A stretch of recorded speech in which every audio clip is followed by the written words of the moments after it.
What is up, Buffalo Fanatics? Z-Bot here with you, live on the Buffalo Fanatics YouTube channel on the Monday after the 2025 NFL Draft. And that, of course, can only mean one thing.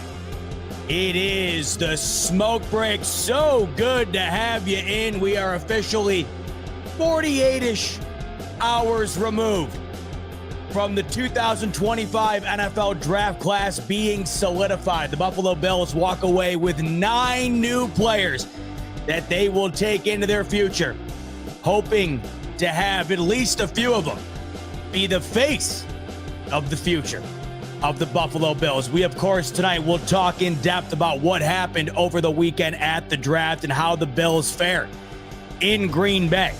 We'll also talk about the new uniforms that will be coming around the bend this season. Ask and you shall receive. It took forever to finally receive, and I've been asking for years now, but receive I shall. We shall. The Buffalo Bills will be getting a new uniform this season. It might be news to you. I haven't seen a whole lot about this. We'll talk more about that in this episode. We'll talk about other draft classes as well, who did well, who did not. But we start today with drama out of Buffalo between Brandon Beane and our friends over at WGR. Things got a little bit heated on the morning show between Joe, Brandon Beane, and really the conversation surrounding the wide receiver position. That's been the big topic of conversation today. How Brandon Beane made his way onto WGR, guns a-blazing this afternoon, talking about the idea behind the Buffalo Bills not taking a wide receiver in the draft. So it was Jeremy and Joe on WGR. They had Brandon Beane on live, and things got heavy quick. Things escalated real quick, and this happens to be the biggest story in Buffalo today. It's making the rounds not only within the local market. Everybody who's a Bills fan has been talking about this today, of course, but it's made its way around the national sector too. You're seeing this all over the place. We're going to take a listen to the clip that's been going viral, and then we'll talk about it. Interested to get your thoughts as well here in the comments. Before we dive into all of that, however, wanted to thank all of you so much, the thousands and thousands of you who tuned in for the BF draft coverage over the weekend. I cannot express to you how disappointed I am that I had to miss day 2 and day 3. I'm still sick about it, and that's because I'm still sick. Now, luckily, I'm not sick enough to where I can come on tonight. I'm finally feeling a bit better. I don't know what happened. Thursday, night 1 of the draft, I was feeling great. As you could tell, we did a full 5 hours, and I was loving every second of it, had a blast. It was awesome. And, oh, my God, I don't know what hit me, but it hit me like a truck, and it didn't go away for the longest time. So I wake up Friday, and it's weird because Thursday night, like I said, and as you saw, if you tuned in, it was a ball. We had a blast, and I was feeling great, energized, really excited for day 2, day 3. I was looking forward to the draft for the longest time, as we all were, and the draft streams are my favorite of the year, really, or at least some of my favorites of the year. They're a ball, and when in terms of offseason, it is the best time. So I couldn't have been more stoked about it. I was so excited to dive in. And I wake up Friday morning after night 1 of the draft, and I was feeling fine. And all of a sudden, early afternoon rolls around, and I get hit with this stomach pain out of nowhere that I did not foresee coming. Don't know where it came from, and it would not go away. And it just kept getting worse and worse and worse to the point where I've been bedridden for pretty much the last, 50 plus hours. That's how bad it's been. I tried my best to hop on. It would not have been good. I would have been bouncing off camera every 30 seconds, and it would have been a nightmare. So big shout out to Rico and Pierre for holding it down, especially Rico on day 3, just going the distance. Killer job. Can't thank those fellas enough, obviously. I can't thank you guys enough for tuning in. Shout out to Kevin, too, hopping in on day 3, doing the full run. The boys crushed it. And once again, just super bummed. Talk about the worst timing imaginable. Even Friday when I woke up, I was fine. And like I said, man, it just hit me like a bus. This was one of the worst weekends I've had in a while. And it went like this because I was just seething in pain, essentially, in my own bed for the last 3 days. Luckily, I feel a little bit better today. Doctor's appointment tomorrow. I'm going to try to get to the bottom of this. I mean, I'm sure you've heard me talk about this without getting into too much detail, but I have one of the worst stomachs in the history of stomachs. And year after year, go and get this test done, get this evaluation done, try to check this thing out, and it never seems to lead to anything. The only thing it's ever led to, I have celiacs. I'm allergic to gluten. I've had that for well over a decade.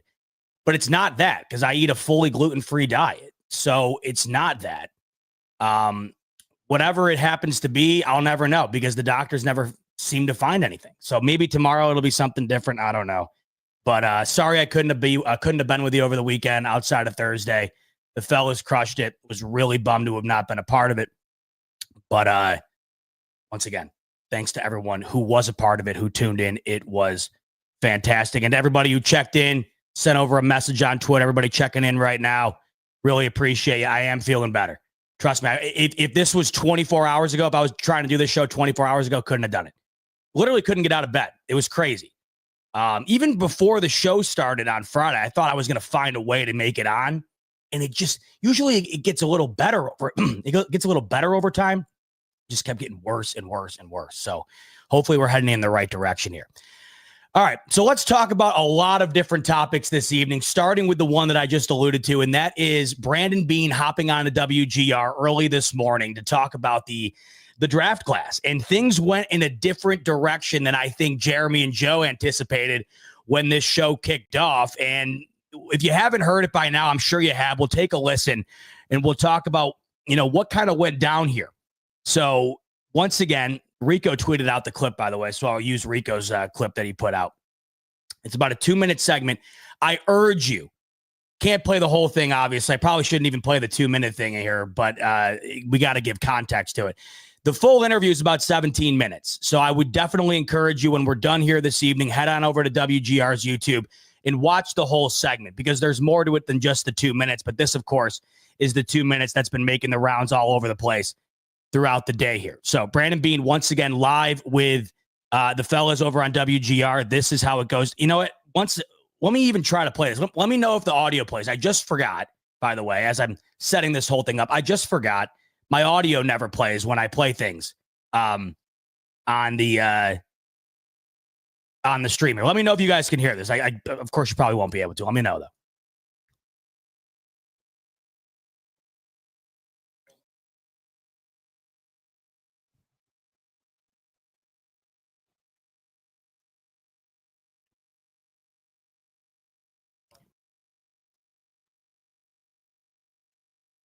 Let me know if you guys can hear that.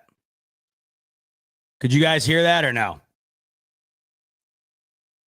Unbelievable, of course. Thanks, Koal, for letting me know. No audio. Let me try a different I don't know what it is, man. There's no reason that it shouldn't be playing. Let me try a different browser. If not, I'm just gonna have to give you the synopsis. But by now, I'm sure you guys have all seen it.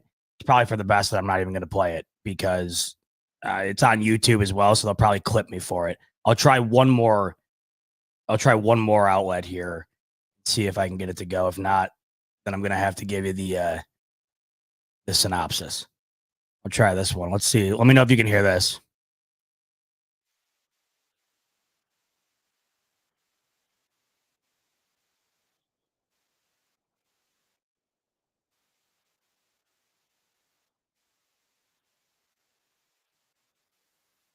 All right. Yeah. So I'm going to have to go back to the drawing board and figure out a way to get audio to play on here. For the love of God, I don't know what it is. Everything works on here but that. And it plays through my headphones. So I don't know what the issue could possibly be. Whatever. Like someone just said in here. Who said it? Yeah. Scotty said it. We've all heard it by now. I'm sure you have. If you haven't, go watch it on Twitter. It's 2 minutes. It's on Rico's Twitter. It's all over on Twitter. Here's basically what went down, right? So Jeremy and Joe, they have Brandon Beane on the morning show to discuss the draft. And I think Jeremy and Joe have been two guys that have been pounding the table, maybe more than anybody else, about the idea that the Bills need to add wide receivers to their room.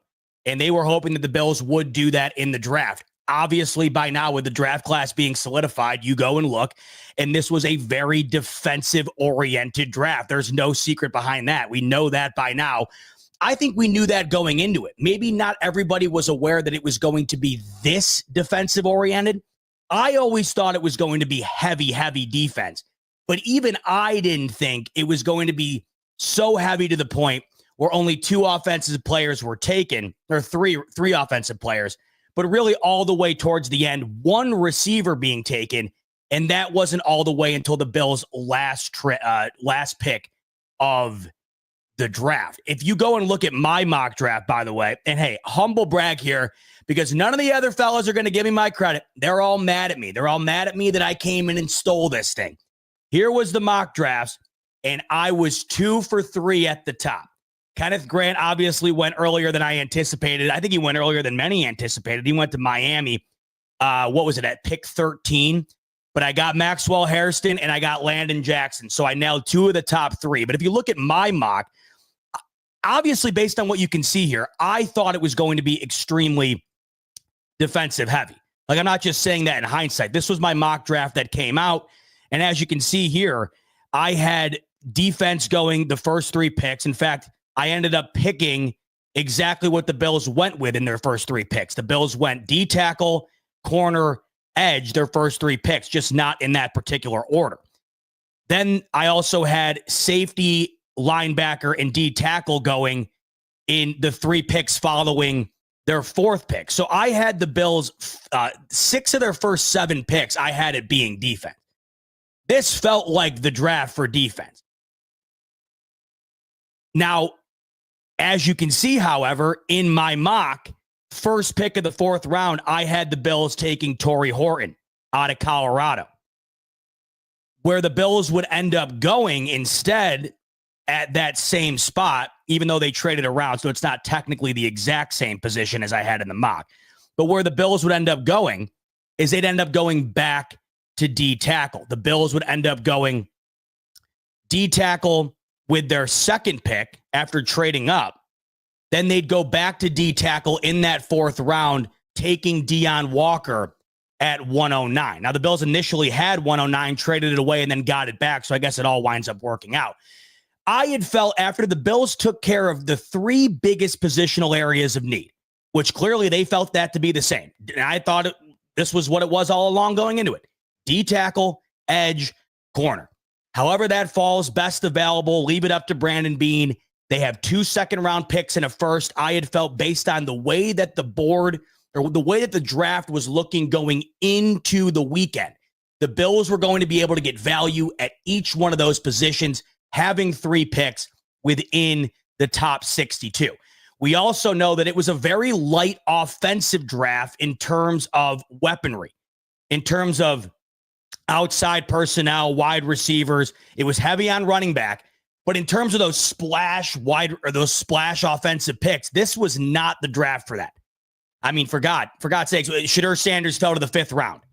There was a very, very minimal amount of, oh, wow, did you see that offensive players taken, other than the top wide receivers on the board and a litany of running backs. If there was one area in this draft that was potent offensively, it was the running back position. We saw several of them go, but there was not a ton of star power on offense in this draft. So I had felt that the Bills, based on where they were picking, based on what the draft consisted of this year, and that was primarily defensive players, and then also looking at the Bills' areas of need, their biggest areas of need, D tackle, edge, and corner, I thought it was going to work out perfectly for them, and it ended up doing so. So even if you were like me, however, though, and you thought it was going to be very defensive-oriented, you still thought the Bills were going to work in some offensive players maybe towards the earlier end of that 4th round before they started getting real late into the draft, and that's just not what ended up happening. The Bills wound up going corner, D tackle, edge, D tackle, corner. They get a blocking tight end in Jackson Hawes. Then they go back to corner. Then they finish up the draft with an offensive tackle and then end it out with a wide receiver at pick 240. So in reality, the Bills really only drafted 2 players to block for this offense, and then 1 player at the end of the draft with a pick that they didn't even have going into it, a late 7th that they acquired in their trade, that they threw at the potential of maybe getting a wide receiver to show them something in training camp here. In actuality, the Bills really did not draft any offensive player in this draft that is going to be benefiting Josh Allen in the near future. I think that's probably safe to say, right? The Bills prioritized defense. I think many people thought they were going to do that, including myself. However, the varying degree of prioritization was up to you. And I think even those who were as heavy on defense as I was did not expect them to have the board fall in which it did, where you're looking and you're like, man, the Bills got 2 offensive linemen essentially, and then they swept up a receiver at the end of the draft. So you got guys like Jeremy and Joe who really wanted a wide receiver. And you're looking at how this board fell. And Luther Burden was available when maybe many people didn't think he was going to be. Golden was available when maybe people thought he wasn't going to be around. You get to the 4th round when the Bills went Deone Walker. And that's where you got guys like Royals, who ends up going to the Chiefs, right? He was available there. Other guys in that 4th round, wide receiver speaking, who were available that the Bills wound up not going with, and instead favored to go back to the D tackle position after going to that position in the 2nd round, trading up to do so. But if you go and look at the 4th round, wide receiver Deontay Thornton goes right before the Bills pick at 109 to the Raiders. And then if you look throughout that round, several wide receivers go. Jalen Lane goes to the Commanders. Jalen Royals, like I mentioned, goes to the Chiefs.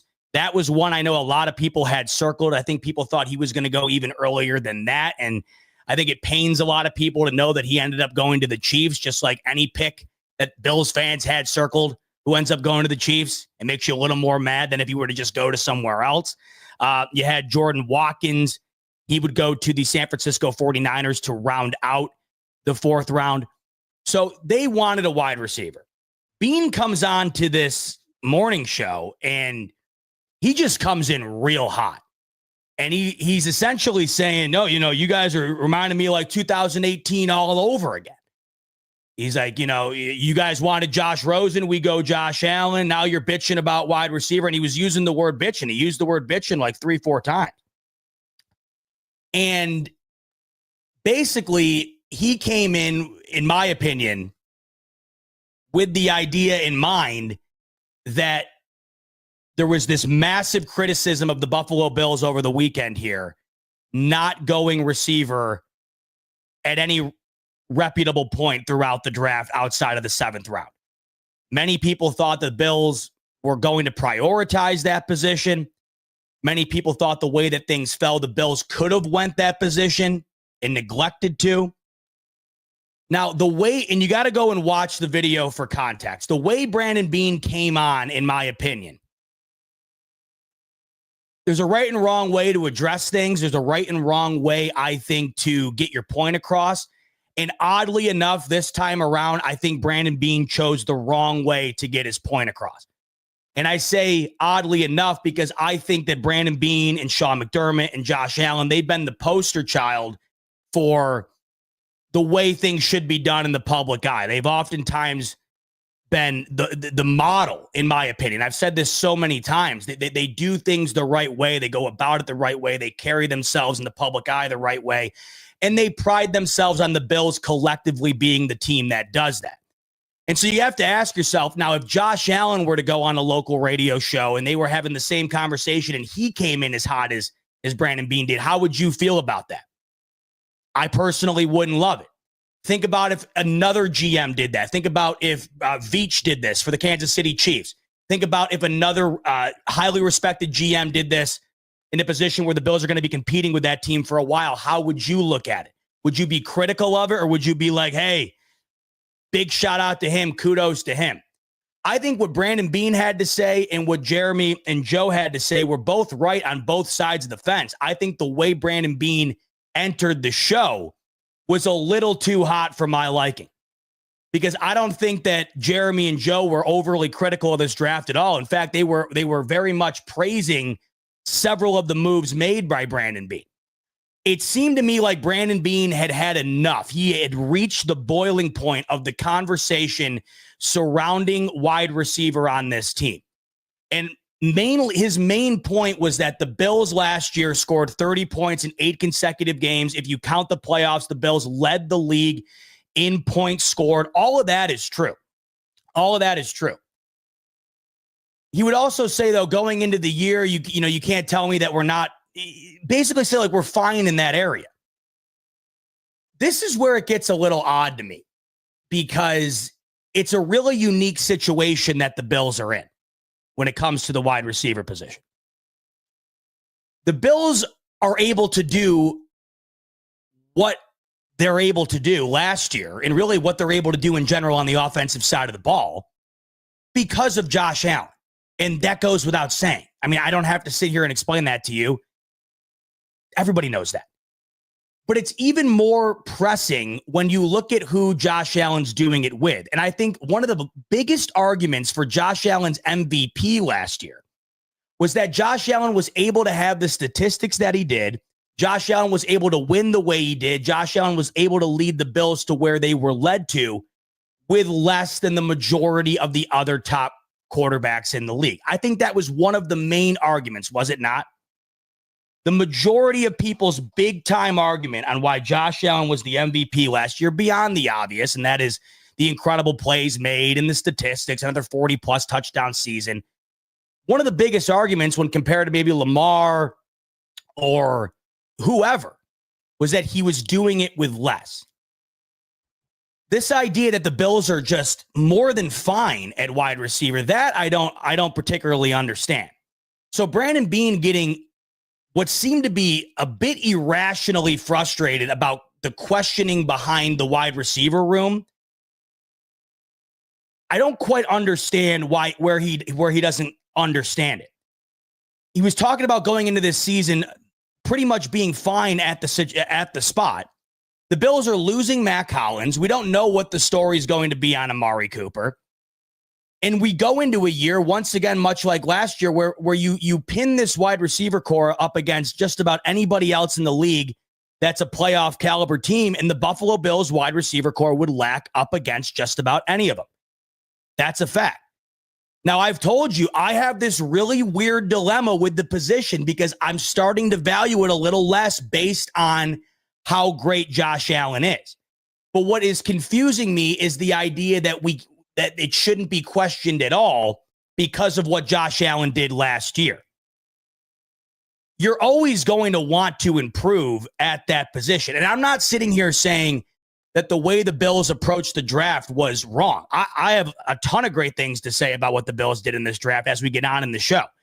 And in fact, even prior to what happened today on WGR, even prior to all that, the only criticism, and I don't even know if you want to call it a criticism, the only real point of note I was going to make in terms of maybe what I would have done slightly differently is that maybe instead of going Deone Walker at 109, I would have looked at maybe a Royals there or another wide receiver there instead of waiting till the 7th round.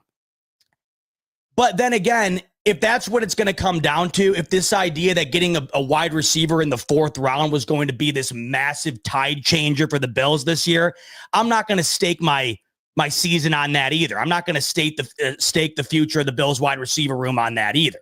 So I don't think it's this big miss by Brandon Beane to have not gone wide receiver in round 4 or round 3 or even earlier. In hindsight, we could look at it and say, well, yeah, the Bills could have probably gone Luther Burden at 30.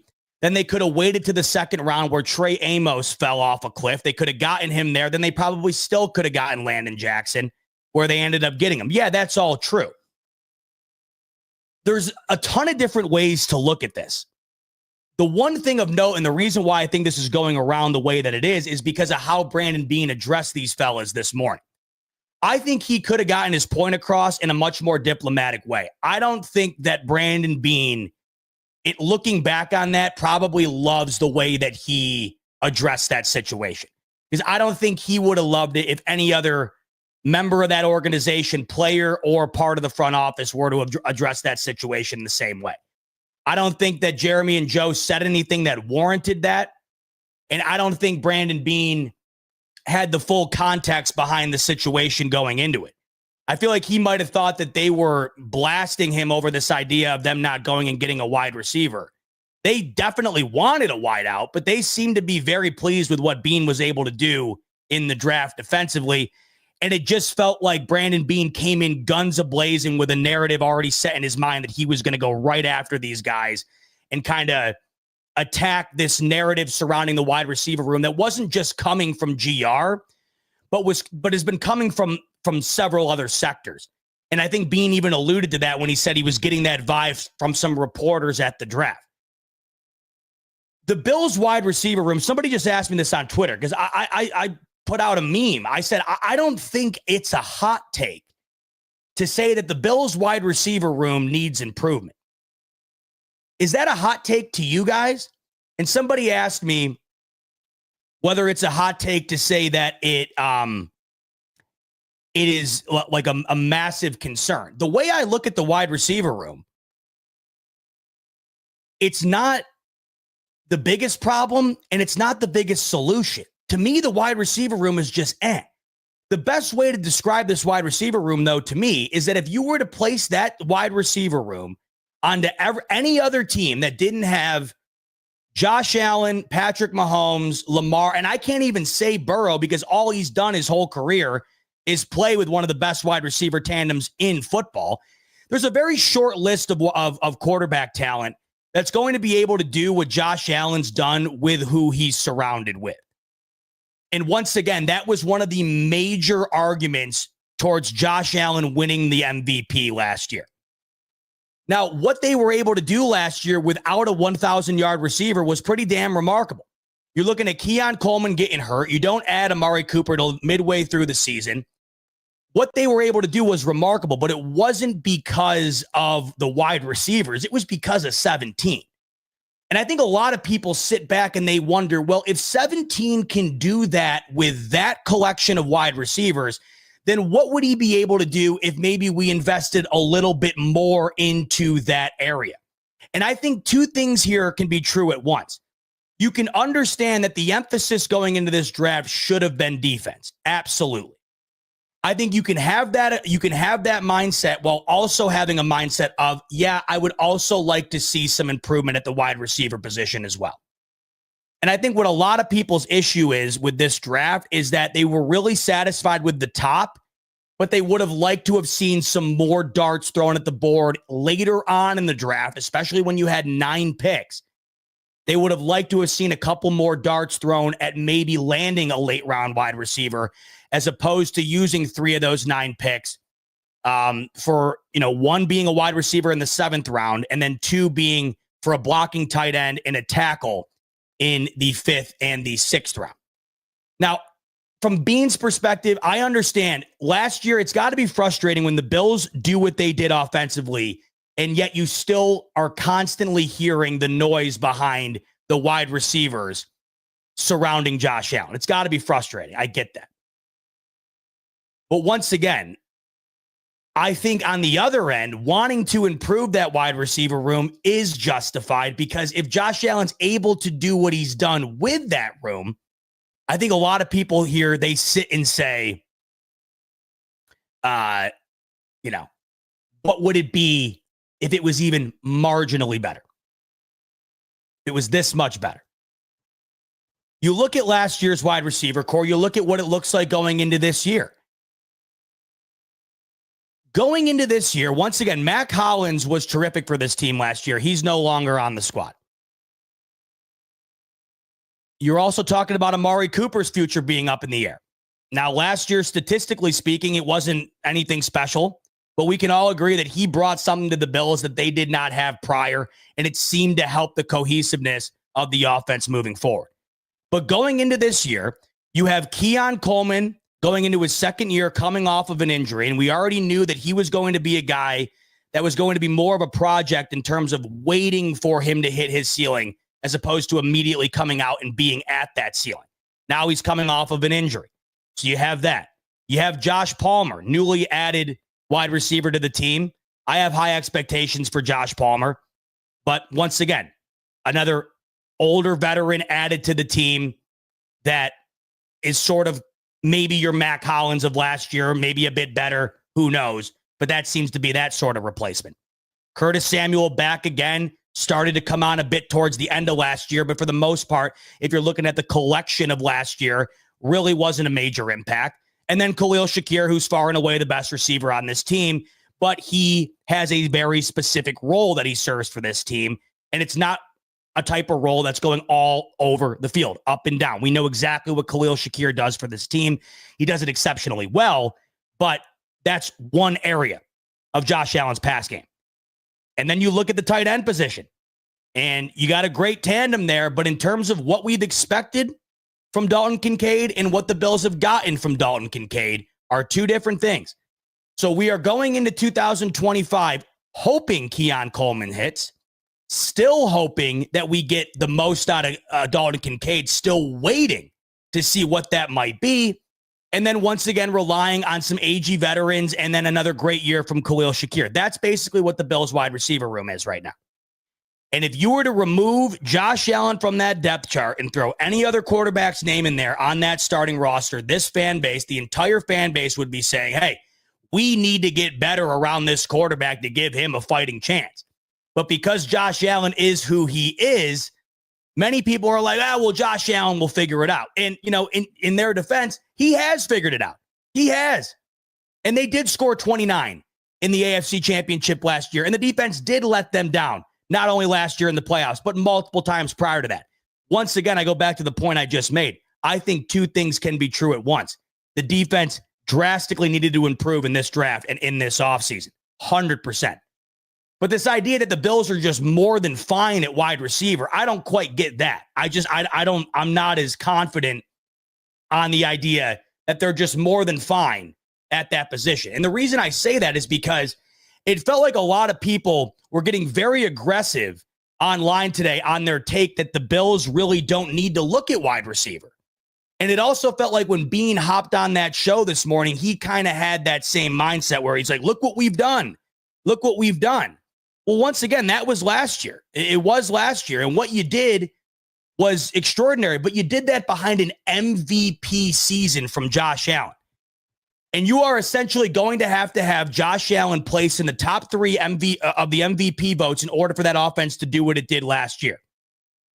If you get an even slightly regressed version of Josh Allen, that offense isn't going to be putting up 30-plus points because there just isn't the cast of characters surrounding him to elevate him past what he elevated the team to himself.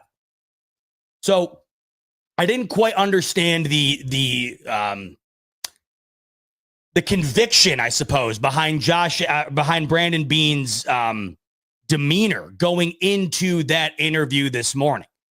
It just felt like he was very defensive over the wide receiver room, and I don't quite get why, because I think that it's a fair ask to say, hey, I'd like to look a little bit more at the wide receiver room. And I also think that no matter whether you love this draft or not, I do think it's fair to look back at this draft and say, hey, I love what the Bills did, but I wouldn't have mind taking a stab at a wide receiver in round 4 or, with multiple round 5 picks or even in round 6. I wouldn't have mind taking a look at another weapon before we hit the 240th pick in the draft. So I think two things can be true here, right? I think you can want a wide receiver without saying that the Bills are cooked without getting one. But I also think that you can say that the Bills are, they should be fine offensively with what they have, but man, it would be nice to get a little bit more, right? And I'm seeing some people saying, move on. Listen, this is a major, major story today. We got a long show. We're going to talk plenty about everything that went down over the weekend. Don't you worry. We're going to talk about everything. This is a major story today. Look, this is one of the biggest reasons I bring this up. Because, I just thought it was very out of character for Brandon Beane to go on that show today the way that he did. I didn't quite understand why he went about it the way that he did. This would not have been a story in the slightest. if Brandon Beane were to have just hopped on that show this morning and said, hey, I noticed you guys were really pounding the table for a wide receiver, and I get that, and we're always looking to improve in every position, but the way that the board fell, we just felt that there was enough value at defense to have to go that direction with our first several picks, and by the time we got to an area where we were starting to look at a wide receiver, it just felt like the value wasn't there. If you approach it like that, this is a non-story. This is a non-story. And I see a lot of people giving Beane praise for this, and I personally, I don't see where praise is deserved here, because I just didn't think, as a general manager who has been like I said, the model GM in terms of how to represent your franchise, I thought he went on today and was a little too defensive, a little childish, a little too aggressive, and I just don't know what justified any of that, because it didn't seem like anything those guys did prior to him coming on warranted that type of response. And that's the only reason why this is a story today. And I would imagine Brandon Beane's probably not overly thrilled that there's a soundbite of him 2 minutes in length going all around the interwebs for anybody who's a football fan today, of him kind of grilling into two local radio guys over a take that I don't think is crazy. I think that having a take of, I'd like to see the Bills add more to their wide receiver room than a second-year wide receiver in Keon Coleman, the addition of Joshua Palmer. We have no idea what's going on with Dalton Kincaid based on the expectations we had from him when we drafted him. I mean, really, the whole take comes down to, outside of Khalil Shakir, I'd like to see one more guy the Bills are wholeheartedly relying on in the pass game. I don't think that that's a flaming hot take to have. Let's get to some super chats. Big Papa coming in. I'm with Beane. Like I said, for many years, we have so many crybaby fans. It's insane. So there's a difference. There's a difference to me between crybaby fans and then just having like a logical conversation, right? I'm with you. This whole idea of, because I saw plenty of this after this draft, and I don't agree with this at all. I don't agree with this at all. You get out of the draft and all of a sudden, Brandon Beane reaching again. Oh, this is terrible. This is awful. This is trash. That, to me, I don't understand. That, to me, is the crybaby fan. The crybaby fan is finding a fault in every single thing these guys do, especially in the draft. I saw so much of this, especially with the first-round pick with Hairston, right? Because Hairston gets drafted. There were numerous other corners on the board. And for some reason, there were a million other, there were a million people online with just the absolute utmost confidence that Hairston was the absolute wrong choice amongst all those other corners. Did not necessarily have the most logistical reason as to why, but it was just the wrong move. So I agree with you there. Plenty of crybaby fans that just are pissed with whatever ends up going down. I thought this morning's situation was different, because I don't think that was a crybaby fan situation. Those fellas seem to be happy with a lot of the moves made by Brandon Beane in this draft. I don't think it's a crybaby fan. I don't think you're a crybaby fan either to be in the ballpark of, hey, I'd like to see the Bills improve at the wide receiver position. Or, hey, you know what? I like what the Bills did in this draft, but man, I wouldn't have hated if the Bills were to have taken a stab at a wide receiver in rounds 4, 5, or 6. I don't think that that's being a crybaby fan. So I think that there's a big difference there, and I think that you can tell the difference as well. I think the difference can often be quite noticeable, right? And I think when you looked at Twitter, throughout the weekend here, you could certainly tell who was a crybaby fan and who wasn't. And once again, going back to earlier today, it's not like the Bills are they're not locked in on their wide receiver room either. Like, shortly after that interview with Beane concluded, Elijah Moore of the Cleveland Browns was brought in for a visit to Buffalo. Now, I know there's a difference between drafting a receiver and bringing in a vet for a visit. I get all that. But once again, it just goes back to my point of this idea that the Bills are just set in stone at wide receiver and they're more than fine moving forward. Even the Bills don't feel that way. Because if that was the case, they wouldn't be bringing in any additional guys. So maybe this has nothing to do with what happened on GR, but it has everything to do with what I've been seeing on Twitter all day long. I've been seeing so many people arguing against the thought process behind the Bills improving at wide receiver, and it's all just based on Josh Allen will just take care of it. Josh Allen figured it out last year. He'll figure it out again this year. Why not add to the ability of figuring it out? Why not give that F-150 of a quarterback a little more gas in that diesel engine to propel them forward? I don't think it's the craziest idea to have.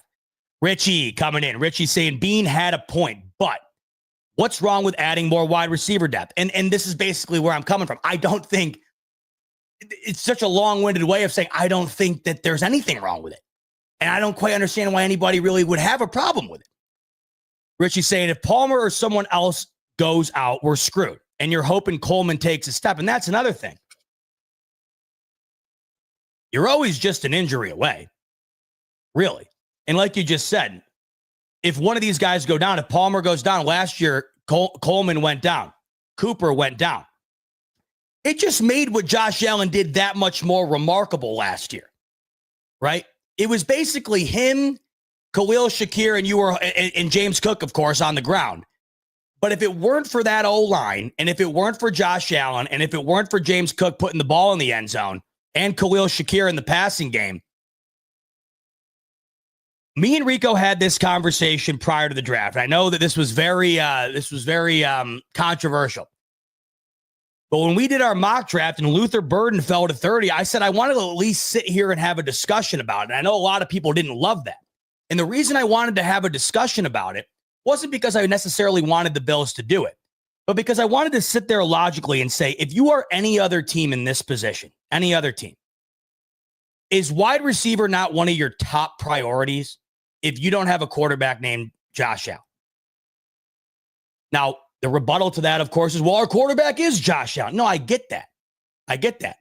But once again, wanting to add more around him when you have 9 picks, I don't think that that's the worst want to have.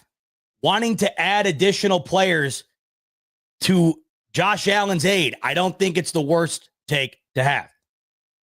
And the weird thing about it is I didn't think that this was a hot take. I didn't think that this was a bad take until earlier today when that segment kind of happened and then the floodgates opened online and everybody seemed to be really, really aggressive on this argument that the Bills just don't need to worry about their offense. The defense is the sole problem. The defense has been the problem, especially in the playoffs. It's been basically the reason, right?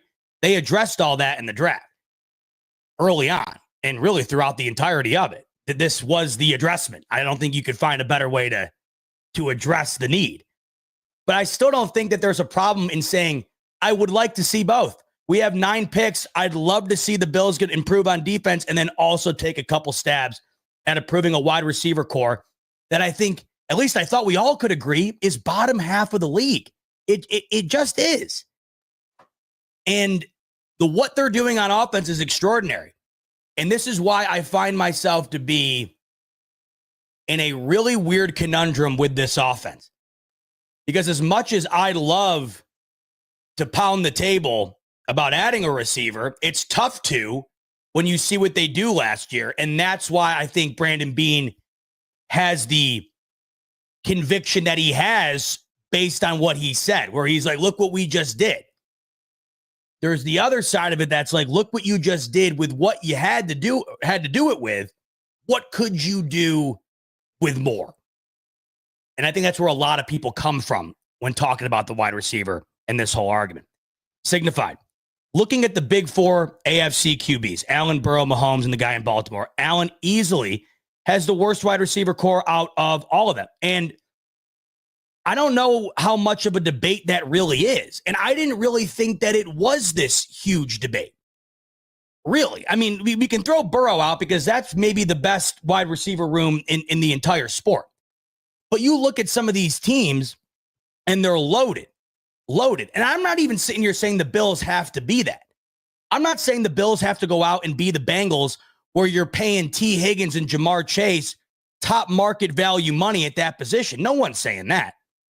Or maybe some are saying that. I'm not saying it. I think what most are saying is I'd like to see at least one more reliable target that you feel as good about as you do Khalil Shakir. And whether that be in the draft or going and getting that guy in free agency, so be it. I'm not sitting here saying the Bills got to pay $60 million to any wide receiver. Really. I think most people just want to have an improved wide receiver corps. Because I think a lot of people look at last year once again and they say, damn, how impressive was it to score 30 points a game with what they did it with? Why not improve it? What would it look like then? 445 Block saying Palmer exists. Yes, Palmer does exist. But Mac Hollins is gone. What's the word with Amari Cooper? If Amari Cooper re-signs, I think you're feeling better. But I still don't think you're feeling great. And I think that's fair to say. You're feeling fine. Because if you bring Amari Cooper back, you're feeling all right. Maybe we get even more out of Palmer than we did Mac Hollins. And based on what they did last year, that should be fine. If we bring Amari Cooper back, and maybe we get an even better year out of Cooper, those numbers actually go up. It's not as much of a decoy as it is him actually producing on the field, and the rest is history. So I get what you're saying. But there's a difference between feeling great like the Bengals do, feeling terrible like you would with any team who doesn't have a quarterback and has a mid-tier wide receiver room, and then just feeling like you do right now with the Bills knowing, hey, we got 17, we're going to be fine, but I certainly think it could be better.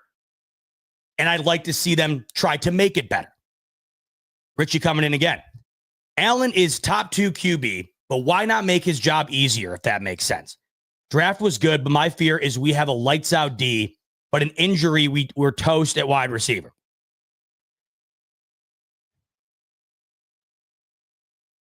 I think the first sentence there is where a lot of people like me are coming from on this whole thing earlier. And this is why I was so confused on this being this really tumultuous topic where there was just so many arguments on both sides. I thought the majority of Bills fans were in the club of, hey, if the Bills can improve the wide receiver room, I'd like to see it.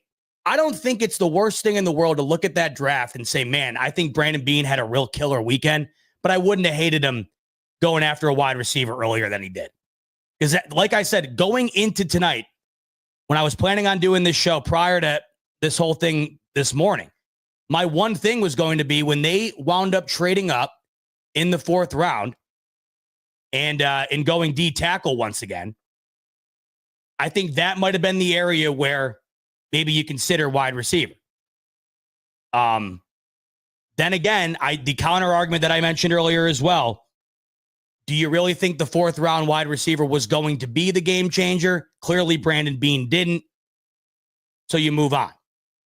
But to me, it's not necessarily what they did in the draft. It's all coming down to this mindset behind people being more than satisfied with what this wide receiver room is. If Josh Allen was anybody other than Josh Allen, nobody would be satisfied with this wide receiver room.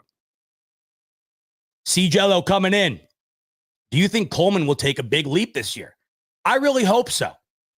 And I think based on the ceiling set out for him when they drafted him, I think the potential is there. Now, obviously, you're hoping that the injury does not linger. You're hoping that injury wasn't a major setback going into year 2.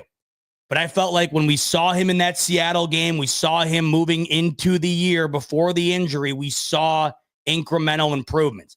And even he said himself that he felt like he was hitting his stride before he got hurt. I think we could definitely see a leap. A major leap, I can't predict that because we haven't seen enough of them. But to think that we can't see a leap, I think you'd be naive to think that there won't be a leap. If he stays healthy, there has to be a leap, inevitably. You get a whole other year on the team, a whole other year to work with Josh Allen. And, of course, you're healthy. If you're healthy with a whole other year under your belt, I'd have to imagine the leap is there, right? What that leap looks like, however, we'll be waiting with bated breath going into the season to find out. But once again, you're going into the season hoping that Keon Coleman makes this major leap so that you aren't worried about the wide receiver room.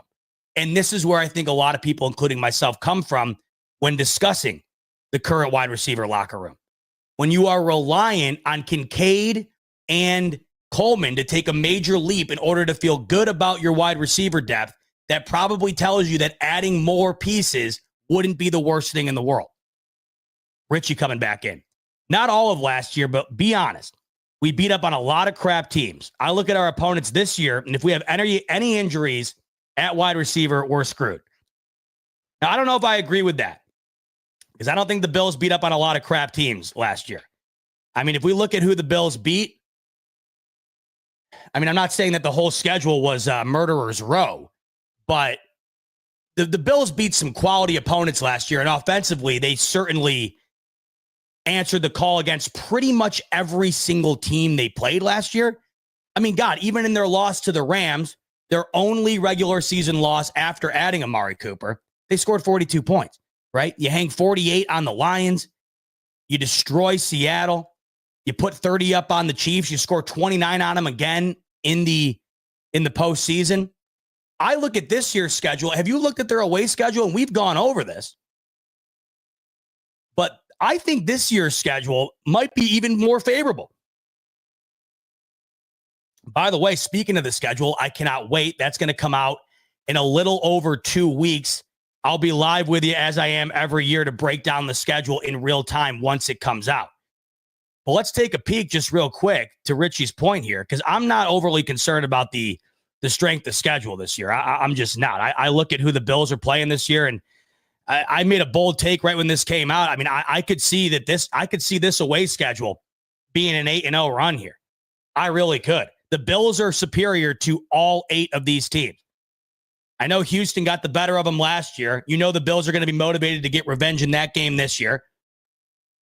And then we know the Bills are better than all these other teams.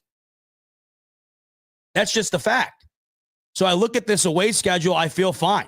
You feel fine about what the Bills are doing against their East opponents like they've done basically since Brady retired. And then home, yeah, it ain't easy. When you're talking about the Bengals, Ravens, Chiefs, Eagles, Bucks, all playoff teams. But I don't think anyone's overly confident about the Saints, and it's not like the Bills are going to lose all 4 of these games against these playoff caliber teams. I mean, I look at this schedule, and I'd be stunned beyond belief if the Bills win anything less than 11 games this year. Stunned. Now, to your point, you lose a wide receiver, and the way that things are currently set up in that locker room, you're not feeling great because you don't have that next man up, really. But once again, the Bills dealt with injuries last year at wide receiver with Coleman and Cooper, and they made out fine. Now, I know many people will argue, well, if they made out fine last year, why not just stick with it? Once again, do you want to just go that route, though? Do you want to have this mindset of, oh, hey, Allen won the MVP last year. The offense was terrific. We'll just run it back again in 2025. It's not always how it goes. Every year is different. I mean, the year prior to last, the Bills were lucky to have even made the playoffs. The Bills were maybe a defensive pass interference in that Giants game against Tyrod Taylor away from not even making the playoffs. We're able to find a way to get it done towards the end of the year. But we know how drastically things can change from one year to the next. So wanting to improve the wide receiver room, I just don't think it's the craziest thing in the world. And that's basically where I'm at on the whole thing. To put a bow on it, I thought Brandon Beane went in too hot, a little too aggressive, a little too defensive on that show this morning. And to defend the idea behind wanting a wide receiver, I don't think that you need to have the cavalry come out in defense of that take, because I just don't think it's this flaming hot take. In fact, I thought it was the consensus take until earlier today, where it seemed like a large portion of this fan base seems to be more than satisfied with what the Bills have at Josh Allen's disposal. So, I wanted to get Rico on to talk about this because he has a very different opinion on this than I think I do. We'll talk about it later on this week when we do our joint show. So we'll bring this topic back up again later on in the week, and we'll talk to Rico about his thoughts on the whole thing. But we shall see. looking through some chats here. Walt's coming in. He's going, I'm sure the Chiefs thought after the 2022 season in Mahomes' MVP year that the offense was going to keep humming the next season. While they've won, Mahomes and the offense has been mediocre since. And once again, I think that's the reason why the Bills are so gung-ho on the defensive side of things this year, because they saw what the outcome was at the end of last year, the year prior to that, and the year prior to that. I mean, we get it. We get all that. But you're right. They thought the offense, I'm sure, would continue to keep humming and humming. You got the best quarterback on the planet. The Bills' offense has been superior to that of Mahomes. And I think a lot of people look at the situation and are currently looking at the situation and say, hey, you know, what would it look like if we had a little bit more? And when I say a little bit more, I'm not saying you got to have Chase or you got to have a T. Higgins, an A.J. Brown, an Amon-Ra St. Brown, whoever. I don't think many people are saying that either. And Sarah's coming in here. He's obviously not satisfied with our wide receivers, or they wouldn't be hosting free agents. And I saw people kind of arguing against this. Well, there's a difference between not wanting to draft a wide receiver and wanting to bring one in free agency. And I get that. Like, once again, the way the board felt, maybe it just wasn't in the cards. Clearly, it didn't seem to be. There was no wide receiver for Brandon Beane in this draft that felt worthy enough to be selected prior to when they were, I guess. But I also don't think it's the worst thing in the world for any fan to look back and say, I wouldn't have hated if Brandon Beane just would have taken a flyer on a guy earlier. That's all. Out of all of the takes that you could have had after this draft, and I've seen plenty of them, the take of, hey, I love what Beane did, but I wouldn't have hated to have seen a receiver in the 4th, 5th, or 6th round. I don't think that that's the most pessimistic, worst, flaming hot, negative take that you could have. If anything, it's probably the take that I had. But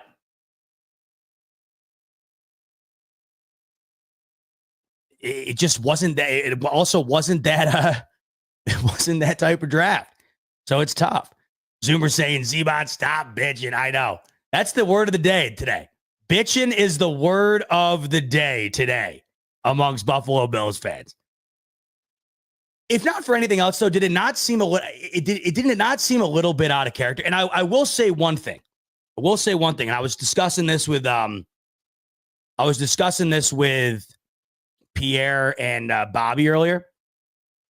When Brandon Beane does go on that show as hot as he did today, it does kind of put an enlarged target on Josh Allen and the Bills offense. Because when you are that adamant on the wide receiver core and the offense being well off enough, if things don't go the way that they did this year, like they did last year, if the Bills aren't ripping off 30 points a week again, then you go back to that clip. This is why I was stunned to see Brandon Beane approach it the way that he did. Because he knows as well as anybody, when you do stuff like that, you're giving more fuel to the fire. You're given a constant reference point for when things go south, right? You're given a constant reference point for if the Bills have a couple of weeks of duds on offense, immediately you go back to this soundbite of Brandon Beane going on a tear about the Bills offense being prolific and this having arguments over wide receiver isn't necessary.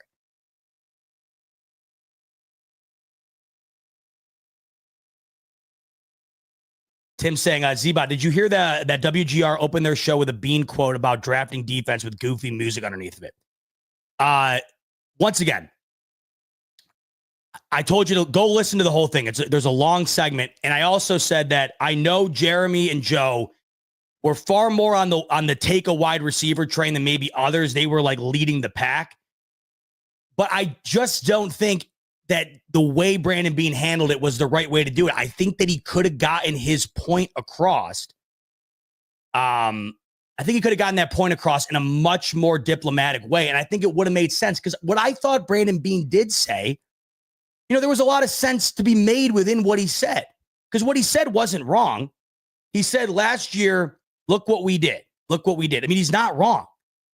The Bills were able to do something offensively that most people did not expect them to do. Let's be fair. Even us, we didn't really expect the Bills to have the leading, the best scoring offense in the league after losing Diggs and Davis. I don't think many of us thought that, right? But I don't want to rest on the laurels of last year. I don't want to rest on the laurels of that. Just being like, hey, we did it last year. We can do it again this year. That's all. That's why I think that, having an idea or having a take of, I would like to continue to add wide receivers, especially ones that I think are going to be impactful, not necessarily just guys off the street. I don't think it's the worst thing in the world. So that was the big topic of note today. That was the Monday after the draft. Let's talk about what went down during the draft. And all in all, with this aside, and this, of course, is just something that we'll talk about now, and then hopefully it doesn't come up again. The only reason this will come up again is if the Bills, like I just mentioned, if the Bills have this fall off offensively for a couple of weeks, this will come up again. So let's just hope that it doesn't. Richie, once again, coming back in. He put himself on the hot seat if it goes south. See, once again, I don't think Brandon Beane is on this hot seat. I just don't see it. I don't see it. I think Beane lost his cool today. I definitely think Beane lost his cool today. I don't think what he did put him on the hot seat, though. And Walter's saying what I said earlier, and I completely agree with this. Imagine if a player called in and did what Beane did today, people wouldn't be supportive of it. I agree. Then again, though, well, I mean, maybe they would. I don't know. There are some fans that will be supportive of anything that anybody does, right? I look at it from the perspective of every time something happens, I look at it and say, what would that look like if the Bills did it? Or what would that look like if so-and-so did it? If Josh Allen went on and had that same take, I wouldn't have loved it. But I also didn't love it when Brandon Beane did it either. If McDermott does it, I don't love it. I like going at questions and media appearances with a diplomatic approach because that is the way to do it. That is what the role of the coach, quarterback, and GM is, to shine the organization in a positive light when you are on the stage. Because once again, if Brandon Beane just hops on that show today, like I said earlier, if Brandon Beane hops on that show and says exactly what he said, but in a far more conversational tone, in a far less diminishing and aggressive tone, we probably wouldn't even have known the conversation was had. Right? We probably wouldn't even have known the conversation was had. Debbie's coming in. She's saying, I came in late. What about Shavers on offense at the wide receiver position?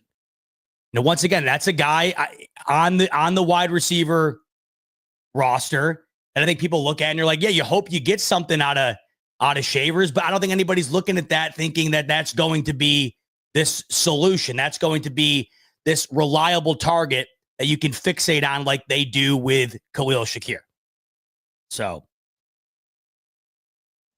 all in all, I think Beane could have handled it a little bit better. And the way I see it, I think both sides can be true. I think that the Bills could certainly be terrific on offense with what they have, but I certainly think that they could be even better if they were to add another piece or two at that wide receiver room. And that the idea behind this offense, this wide receiver core being more than satisfactory, I don't buy it. Because I think we all can look at that compared to the rest of the league and say, hey, I just don't think that stacks up with the top half of wide receiver rooms in the NFL. But what the Bills are hoping after this draft weekend is that their defense stacks up with the top half of the NFL. And they did everything in their power to make sure that that comes to fruition. Say what you want about anything when it comes to the wide receiver room. Maybe you wanted to add a running back because the James Cook contract situation's coming up, whatever. The Bills unarguably have met their demise at the end of the year because of the inadequacies of the defense in the biggest moments. It happened again last year. It happened the year before that. It happened the year before that. It really has felt that it's happened primarily in the biggest moments of every single season, Josh Allen has led this team to the playoffs. The only time it felt like it really didn't was in that Bengals game, and it wasn't like they were absolved of any criticism. It's just that they were just as bad as the offense was. Both sides of the ball were bad in that game. You go back to the AFC Championship loss to the Chiefs the first time around, I just don't think the Bills collectively were good enough yet. They weren't on that Chiefs level like they currently are now, right? You look at them now, though, and it just feels, based off the way that they lost last year in the AFC Championship and then how the Chiefs lost in the Super Bowl, that the defense, bar none, is what is holding them back from getting over that hump. And this year, they left they basically wanted to go into this draft, it felt like, and come out of it without any question surrounding whether or not the Bills did everything in their power to make this defense adequate enough to match up with what their offense has been doing and help them finally move on to the next level. The one thing I do disagree with when it comes to this wide receiver topic is that people were saying that Beane doesn't do enough for Josh Allen. And I understand that that might be the easy approach to have, or the easy mindset to have, when you don't go out and add a bunch of wide receivers. But I would argue that this might be the most that Brandon Beane has done for Josh Allen in a draft in a long time. Because what Josh Allen hasn't had is a defense that you can trust in the playoffs to back up what Josh Allen has done on the other side of the football.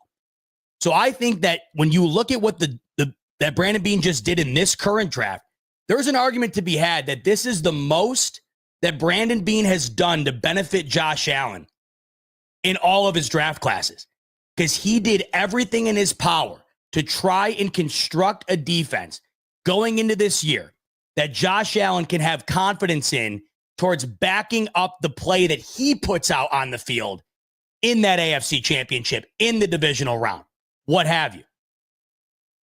This was, I think, just as beneficial to Josh Allen as anybody.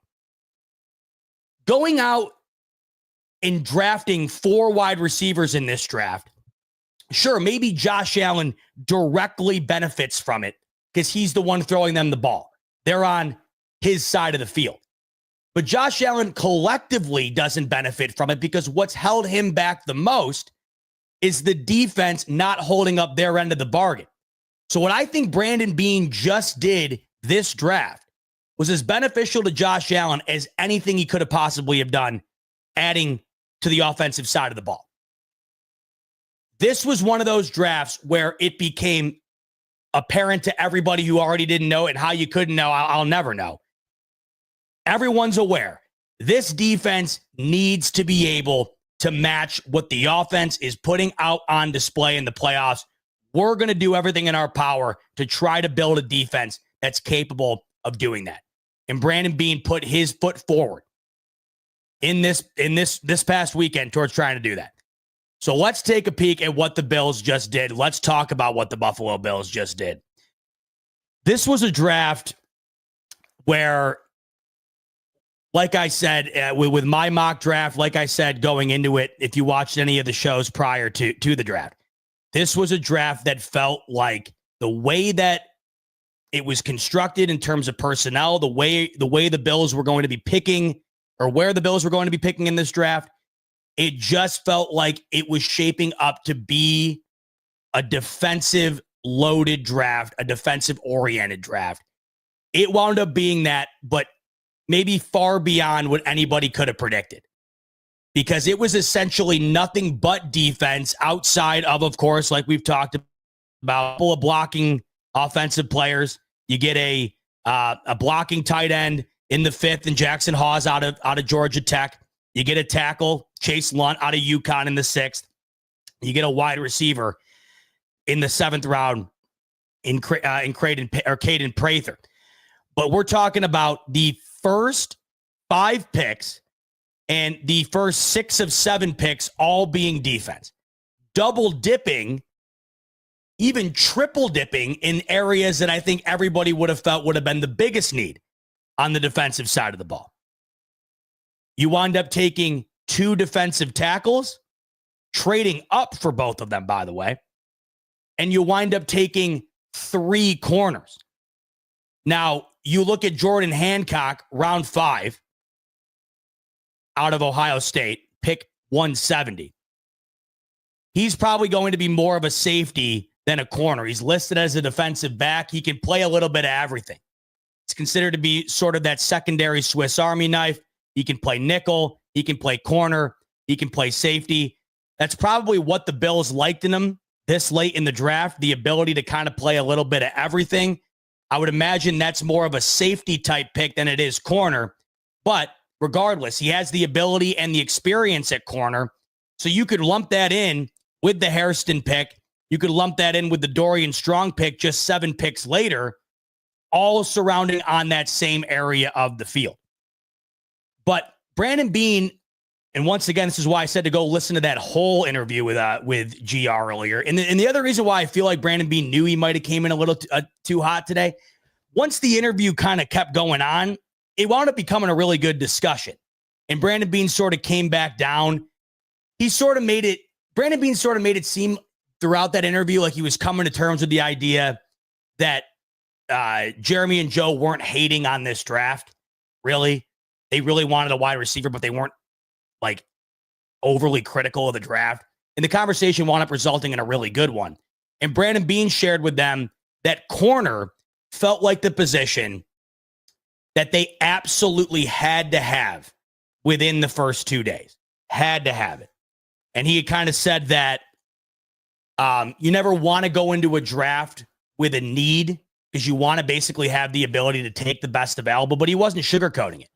He basically said the Bills had a need at corner, and that was something that they had to walk away with within those next 2 picks, or within those first 2 days. They had to walk away with one. And he had kind of alluded to the idea that if Hairston wasn't there, they might have had to readdress what they were going to do in the second round and at pick 30. But it ended up falling the way Brandon Beane wanted it to fall. And you get Hairston at pick 30. And my initial reaction to drafting Maxwell Hairston, corner out of Kentucky, with the Bills' first round pick at pick 30, my initial reaction, funny enough, is the same reaction I have right now. And that is, with the amount of corners that were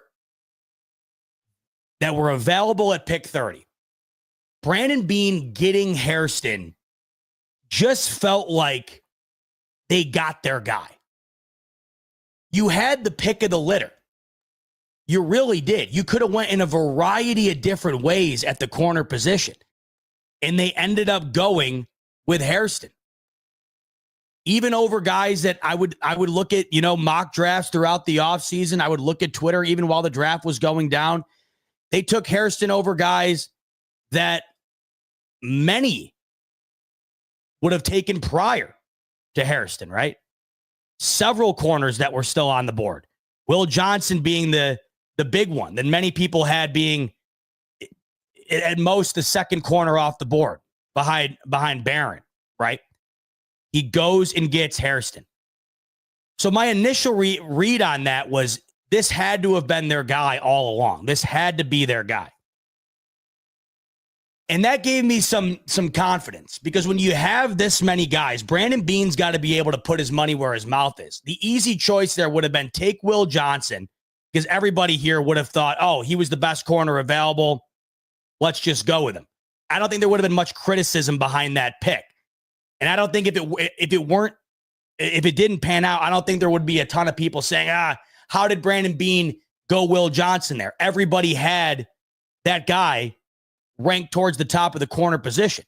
Now, we know that the injury to his knee may have been worse than people initially realized. I think that's why he was passed on for as long as he was.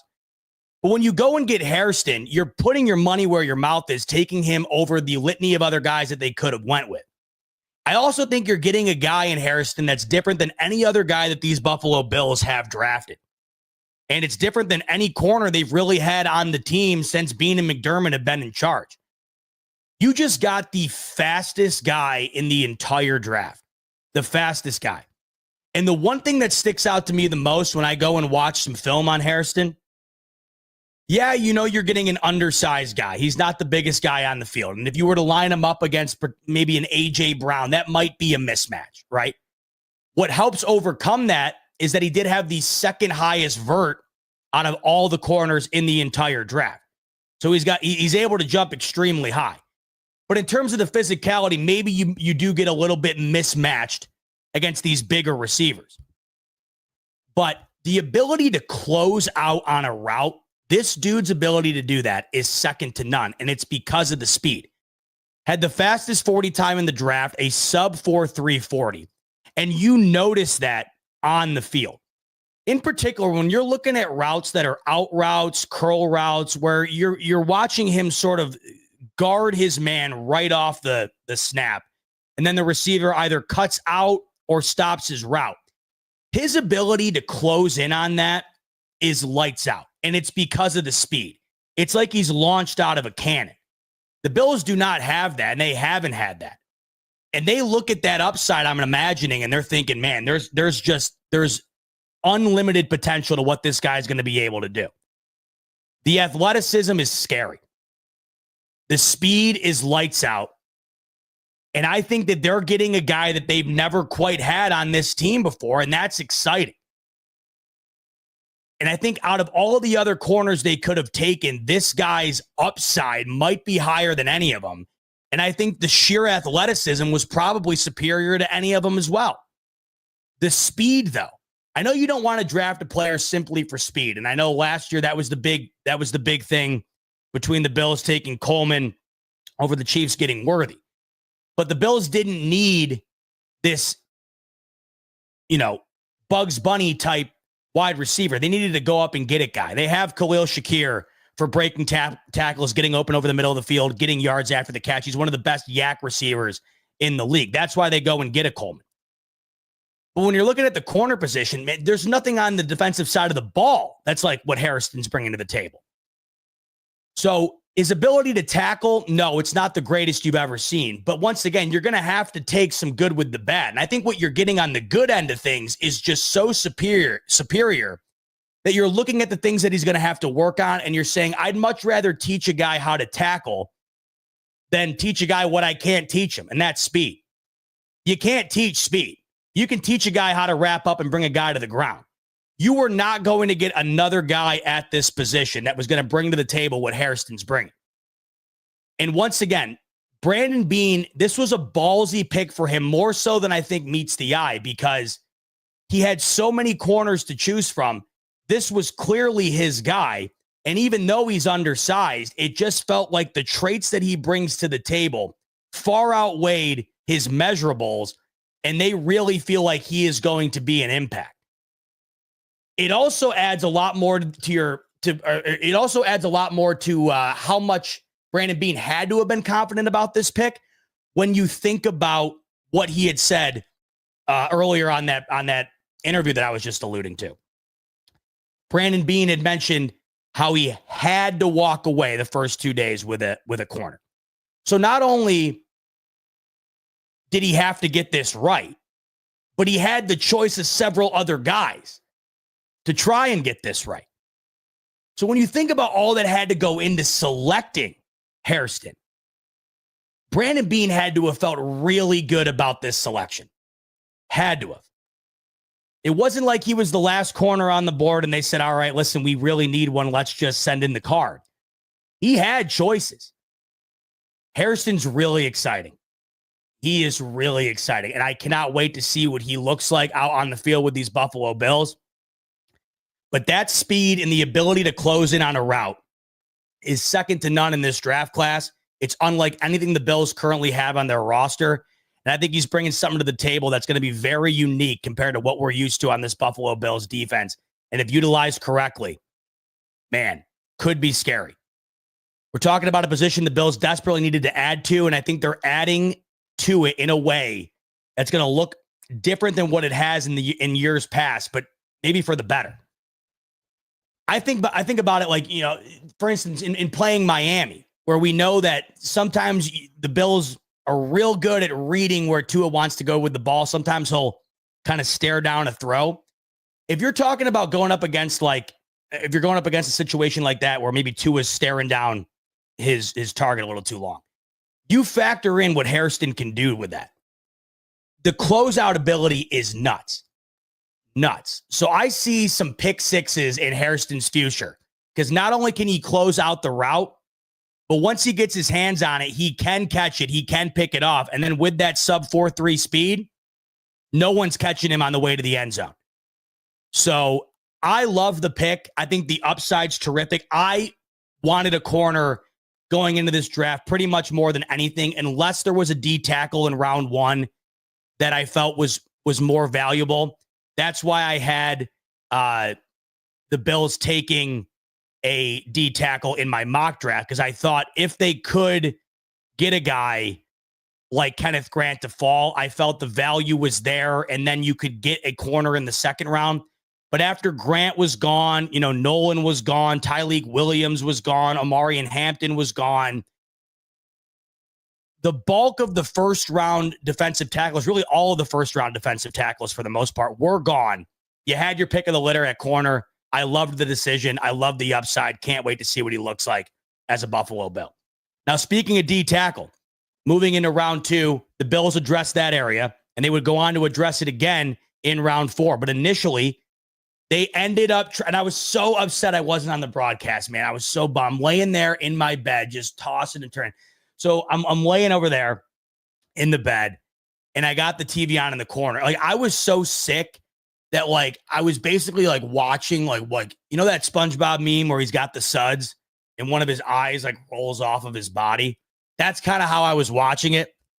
And I was so bummed when I saw Sanders go off the board at 41, because I wanted to be on here to talk about what I was hoping the Bills would do all along going into the draft. I was hoping the Bills were going to find a way to trade up into the 40s to get their guy. Now, I initially thought trading up in the second round was going to be for corner, because I thought that the tackle position was going to be addressed in the first round, and then the Bills would take care of corner in the second. It wound up being the opposite, but the approach to getting that player ended up happening how I thought it would. The Bills traded up into the 40s and got what was probably the best remaining tackle on the board in the class, right? Like I just discussed, the first round had a major run on defensive linemen prior to the Bills pick at 30. The Bills did not want to wait any longer before getting their choice of D tackle, because if they were to have waited and kind of sat on their hands until 56, who knows if TJ Sanders would have still been there. The way the board was falling, there wasn't another D tackle to go prior. The Bills struck. They got up in front of the Jets at 41 and took the big man out of South Carolina. And right off the bat, I thought the first 2 picks, I was smiling, man. All I wanted to see was the Bills tackle two areas of need and then inevitably get to the edge position at some point. I thought out of all 3, tackle and corner would be the first 2 to go. Then you'd get to edge. I was stoked to see that they ended up going that exact route. Now you're looking at TJ Sanders, and where's my notes here? Let me pull it up. So you're getting a little bit of everything, right? You're getting the 3 tech who's able to play in the run department as well, which the Bills obviously need to improve on. If there's one area up front that you're hoping the Bills maybe improve on the most, it would be stopping the run. But the one thing that stands out the most about TJ Sanders when watching his film, if you watch his initial movement off the line, similar to Maxwell Hairston when closing in on a route, Sanders' initial movement off the line it's like that. It's lightning fast, super quick. So if you go and watch some of his highlights or his tape, he's really able to beat guys simply by just zooming by him, getting a hand on him, pushing him off, and then using his athleticism to get back there. Once he's in the backfield and he gets his hand or in and around the quarterback, he's bringing him down, right? He doesn't really whiff once he's in the backfield. Once he's in that area, He's creating commotion. He's getting that quarterback on the ground.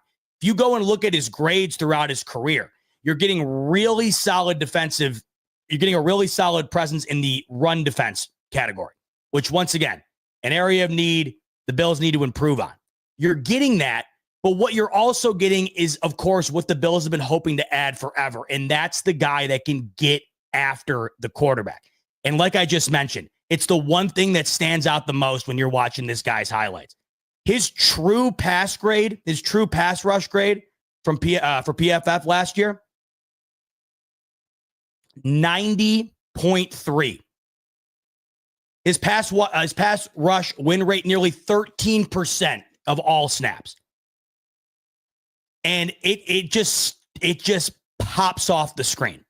I'd love to show some on here. By the way, when we were showing like clips of guys during the draft weekend here, we got nailed on it. Like, even if you show 10 seconds of something, man, we got initially, like, immediately clipped on it by YouTube. So I can't pull up many clips or any clips, but I'm sure you've seen some by now. And I don't know how you guys feel. You let me know in the comments. But if there's one thing that stands out the most to me about TJ Sanders, it is that initial move off the line once the ball is snapped to get after the quarterback. So initially, the first two picks, the Bills take care of two areas of need, right? You have a guy that's able to play solid run defense while also being, a prolific pass rusher.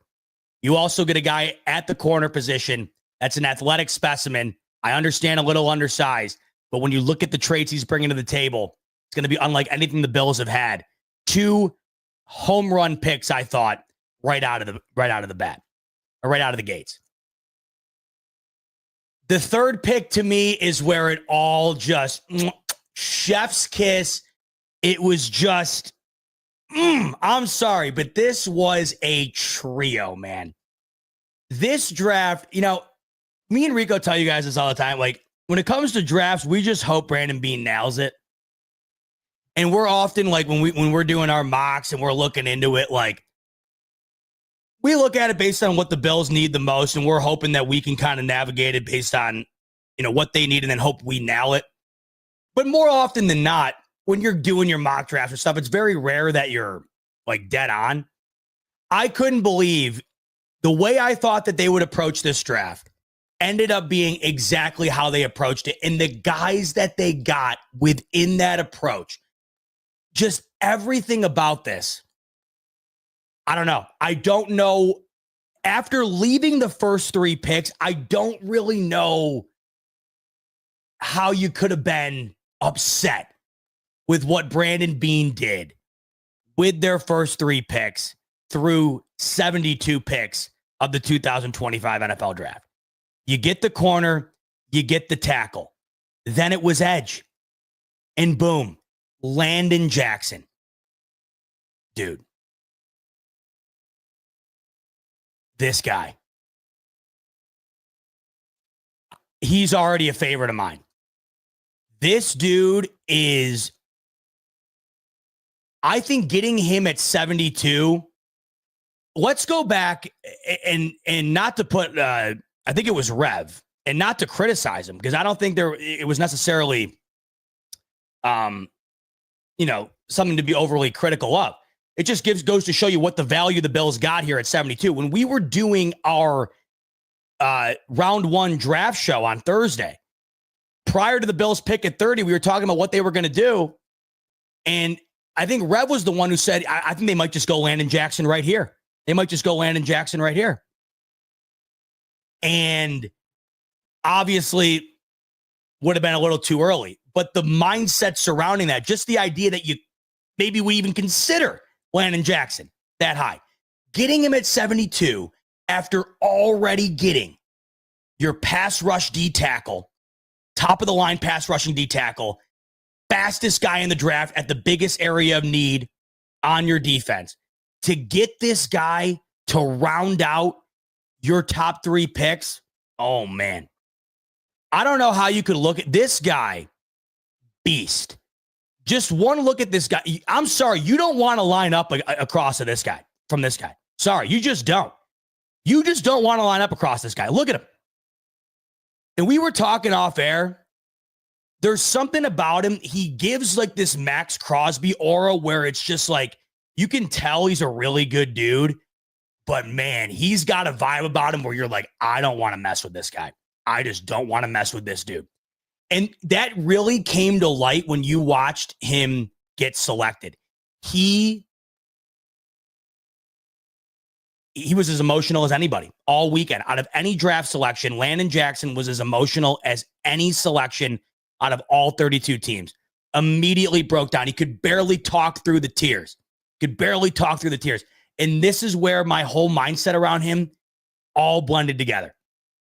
As he's crying, as he's breaking down, just because of the emotions, he's on the phone with Brandon Beane. He says, "You're getting an effing dog." He goes, "You're getting an effing dog." So he's crying. He's hugging all of his family, man. So he's showing you that emotional side, right? That raw side. But in the midst of all that, he's on the phone. He goes, "You're getting an effing dog." Man. Now, Michelle's coming. I didn't even realize this.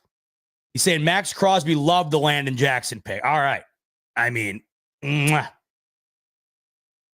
could you get a better seal of approval? The Red Furnace is coming and he's saying, you can tell he was happy to be a Bill too. I mean, could you tell? Could you tell? He couldn't hold it back, man. He couldn't hold it back. And I loved it. And I didn't mention this earlier when talking about Hairston, because you guys know I love all this stuff. This is why I probably spent a little too long talking about the Beane thing earlier. You know, I love talking about the character element of football. I love it. That's why I love so much of what the Buffalo Bills have done for so many years here. That's why I thought it was a little out of character based on what we've come to expect from Beane, sort of the way he approached this morning. I forgot to mention it with Hairston. What a charismatic dude. He dapped up every single first-round selection, every single one.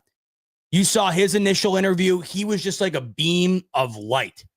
He kind of gave me shades of Trey White a little bit in that when you think of Trey White, you think of the personality, and you kind of just think of like a guy you want to be around.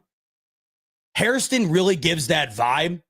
I don't know if that's kind of how you guys read it, but Hairston's overall aura just kind of gives you this vibe of like, man, this is just a spirit. It's a guy you want to be around, happy-go-lucky dude who's, ready to grind, ready to work, but always has a smile on his face, overly positive, right? Optimistic. Loved that about that selection. Because when you're factoring in everything, you love to factor in what you're going to get in the locker room. And I think when you looked at sort of how he approached when he was selected and he approached the whole weekend, I think that kind of stood out. But Landon Jackson, man, overly emotional in the best way possible. And he also showed you that real aggressive side to him as well. Watching his stuff, he can do a little bit of everything, right? He can do a little bit of everything and just got a nose for the football, right? Really great at getting after the quarterback off the edge. I think getting him at 72 was an absolute steal. I had figured after the Bills traded up for TJ Sanders, I was concerned that, they had obviously moved back to that 72 pick. So they no longer had the 62. I was concerned that getting Jackson was going to be out of the cards. I was. The fact that he fell that far and the Bills were able to get him was like a dream scenario for me within the first 3 rounds. Just really was. Total, like, if you're talking about the athlete, he moves exactly like a guy that you would hope that the Bills would get at an edge spot, right? Where he's shifty enough to do a little bit of everything, but he's got that quickness off the side where I think the Bills are really going to find a ton of value in him in those must-pass situations, getting him around the edge, getting him after the quarterback. But beyond just the pass rush grade, the run defense, too, is where he really shines. And this is what I liked about the Sanders pick and what I liked about the Jackson pick in conjunction here. I think you're getting two guys that can do both. You really can. Sanders actually the better of the two in terms of getting after the quarterback. But Jackson's incredibly good at sniffing out the ball in the run game. He had nearly a 90 overall run defense grade last year with Arkansas. And that's not to poo-poo on his pass rush grade either, because that was at 75. His pass rush win rate was over 11%. But you're getting a hell of a run stopper as well here, too. So I think the Bills really added value in both spots that they really wanted to nail down in this draft. They wanted to be able to get better at stopping the run, clearly an area of need for this defense. I think you get that with both those guys. You want to get after the passer as well. Clearly something the Bills have been trying to do for the longest time. You're getting that with both these guys as well. But something about Landon Jackson, and maybe it's just a gut feeling, it goes far beyond, I think, anything that you could see on the tape. I just got a gut feeling about this guy. I don't know what it is, but I think he is going to be just an absolute stud for these Buffalo Bills. He might be the player I'm most excited about. You guys let me know in the chat what you guys think. But, man, I'm super excited. I see everybody's laughing at what Walter had to say in here. What did Walter say? Walt's saying, I'm a simple man. I just need to see Landon Jackson slap Mahomes like he did those speed bags, and he's an automatic success regardless of his career afterwards. Yeah, if you type in Landon Jackson on Google, let me double check. I did this earlier. If you, or maybe it was on YouTube. If you go to YouTube and type in Landon Jackson, yeah, the second thing that comes up beyond the obvious, Landon Jackson highlights, the second thing that pops up, Landon Jackson bag drill. That's the second thing that pops up when you type in Landon Jackson on YouTube. Yeah. So we're hoping that Landon Jackson can bring a little bit of that bag drill into the real thing out on the field. And if he can do that, look out. Michelle's saying, yeah, Landon Jackson was wild coming out of high school, man. But you let me know what you guys think. Sal's saying defense will have speed and power. Yeah, I think that you got both there. I mean, you really got a ton of speed, obviously. Unprecedented speed from Hairston, right? But you're getting speed, like for a guy like TJ Sanders at that size, you're getting speed at that position. There's a reason why his pass rush grade is as good as it is. It's that initial movement. And I think you're getting speed and power there. And then same with Landon Jackson.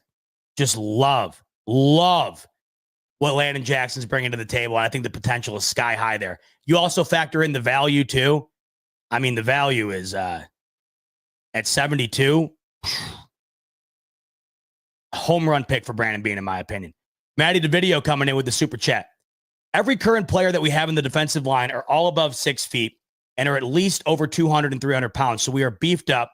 It's almost like we went to Arby's and we took their meat. And you know that the BF boys are big fans of Arby's.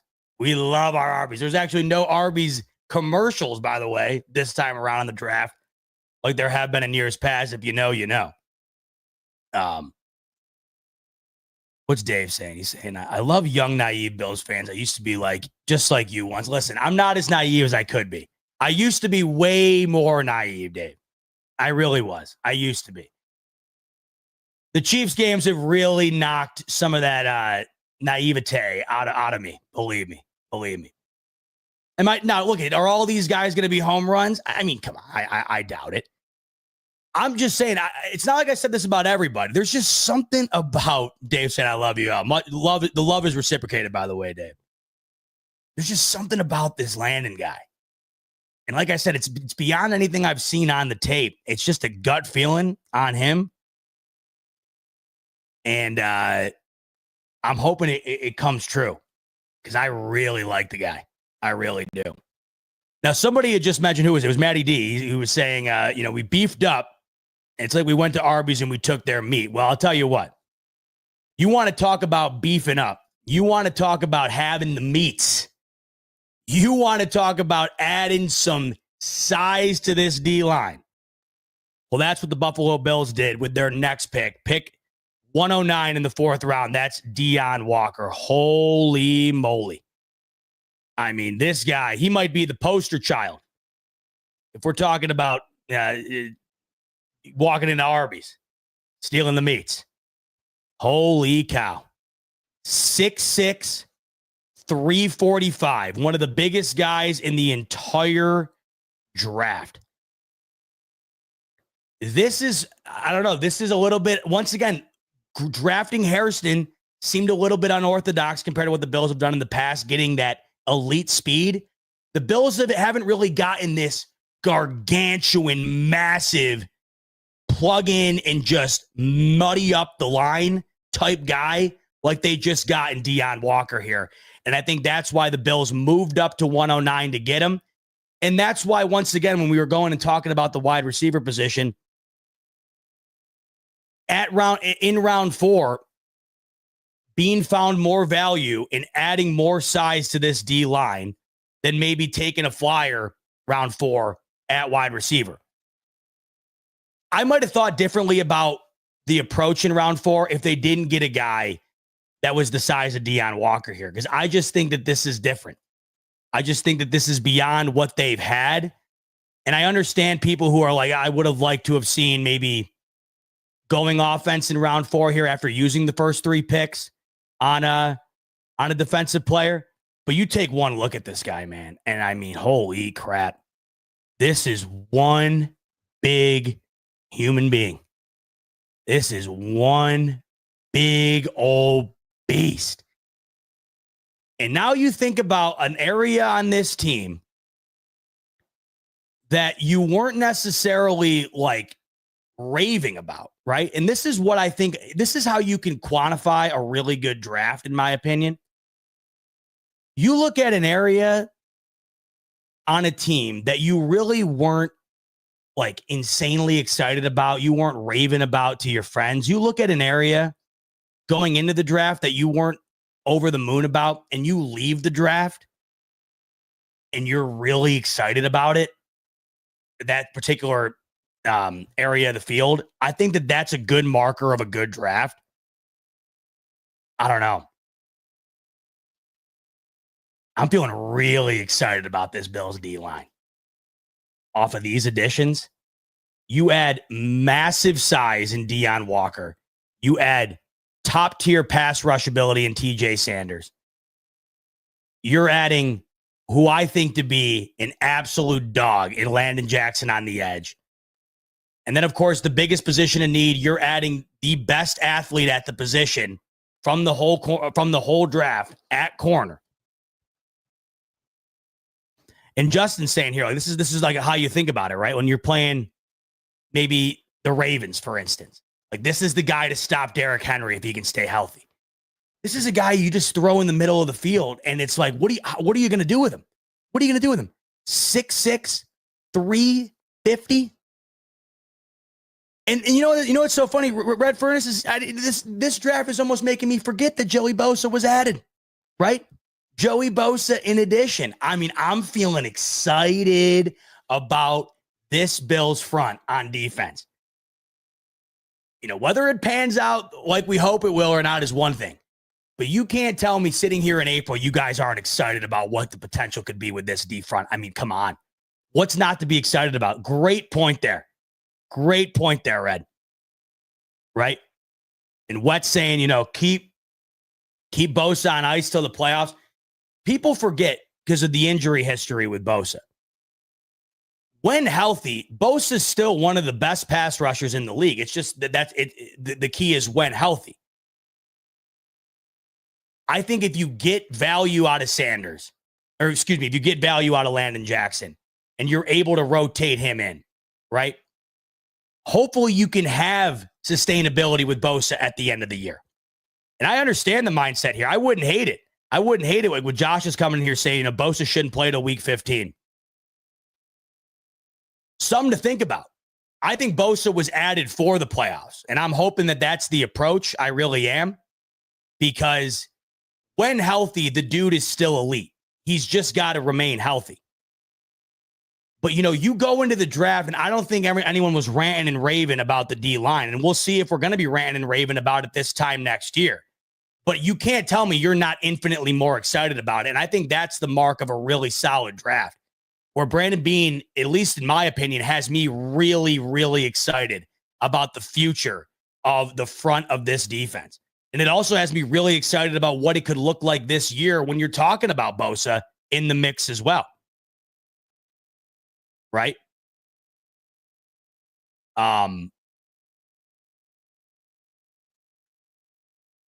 Excited, man. And I got to tell you, I loved this draft. I really did. I really did. The first 4 picks to me, I just was really, really excited about. They all hit areas of need. I think all 4 of these guys have an ability to come in and make an immediate impact. I think all 4 of these guys have potential to be sustainable pieces of the future of this Buffalo Bills defense. This is what they were looking for. And like I said at the top of the segment, in transitioning into talking about the draft, this might have been the most Brandon Beane has done for the Bills offense in any draft before. And he didn't address the offense until the 173rd pick. And that's a depth tight end who's more known for his blocking grade than he is actually playing the tight end position in the pass game. Right? And when you take as many stabs as you do at the defensive side of the ball here, you got to imagine, at the very worst, you have 9 picks, 6 of them dedicated to defense. If you can get 2 of these guys to be home runs, it immediately is changing this defense. Immediately. Now, what's their role going to be in 2025? That's what's going to be exciting to look out for. In particular, Hairston, right? First round pick. What's that going to look like? Is that going to be an immediate addition? Is that going to take some time? If so, what's that look like? But I think these guys up on the line are going to get their rotations, and I'm dying to see what that's going to look like. Then you already factor in, Epenesa and Rousseau and Ed Oliver. You have the addition of Bosa. It's coming together. Paul's saying, Zeba, you are overexcited. Nothing special there. You were probably excited about Von Miller. How did that work out for you? Well, I think it's a little bit different here. For starters, who wasn't excited about Von Miller?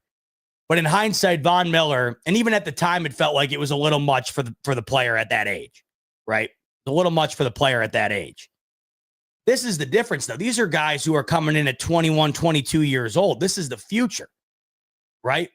Von Miller was never going to be the future. The Von Miller move was supposed to be a Band-Aid. It was supposed to be a Band-Aid for the current moment. It was supposed to be that quick hump. It was supposed to be that quick bridge over the hump. It didn't end up turning out. No, definitely not. I got to tell you, though, I don't know, man. I don't know how you couldn't be excited. Maybe I'm a little bit too excited. That's fair. I don't know how you couldn't be excited about what Brandon Beane just did in this draft, though. What more could you have asked for? Unless you were all gung-ho on this being some offensive-fueled draft, which I think everybody knew going into it, it just wasn't.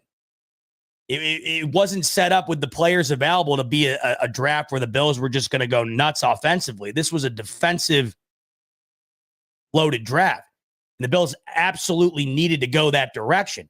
I don't really know what more you could have asked from Beane in the biggest spots of this draft, right, early on. Your top 4 picks.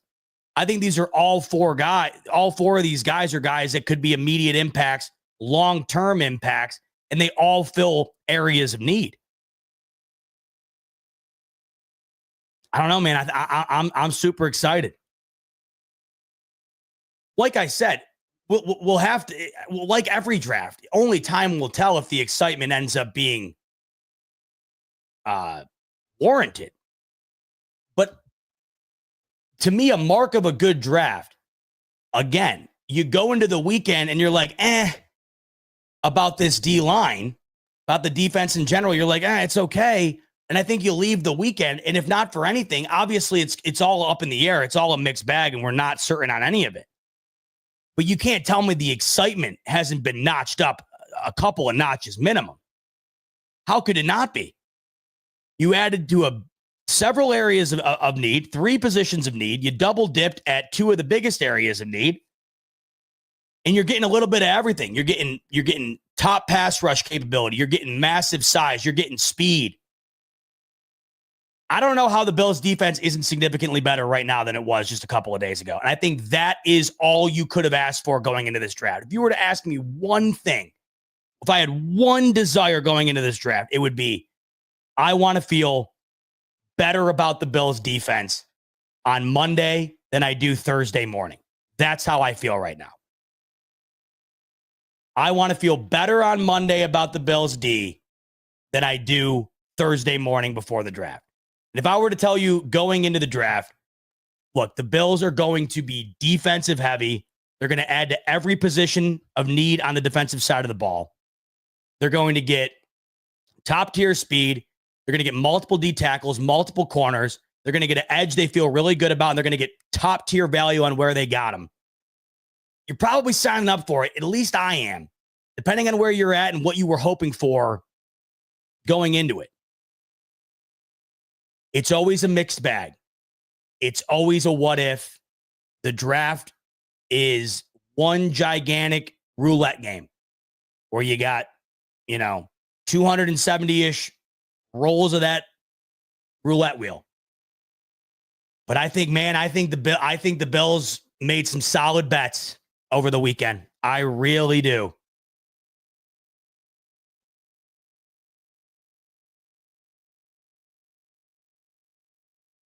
Dave saying McClappy McDermott. If anybody's happy after this weekend, it is McDermott. I mean, if there's ever been a reason for McDermott to clap it up, I would imagine it would be this past weekend. He just got a lot of fun new toys to play with. A lot. And Walt is coming in on the most level-headed playing field you could be on, really. Saying, I'm not knocking anybody for feeling optimistic. That's fair. But I'm not there until I see it. And that really is just all what the draft is. I'll just ask you this.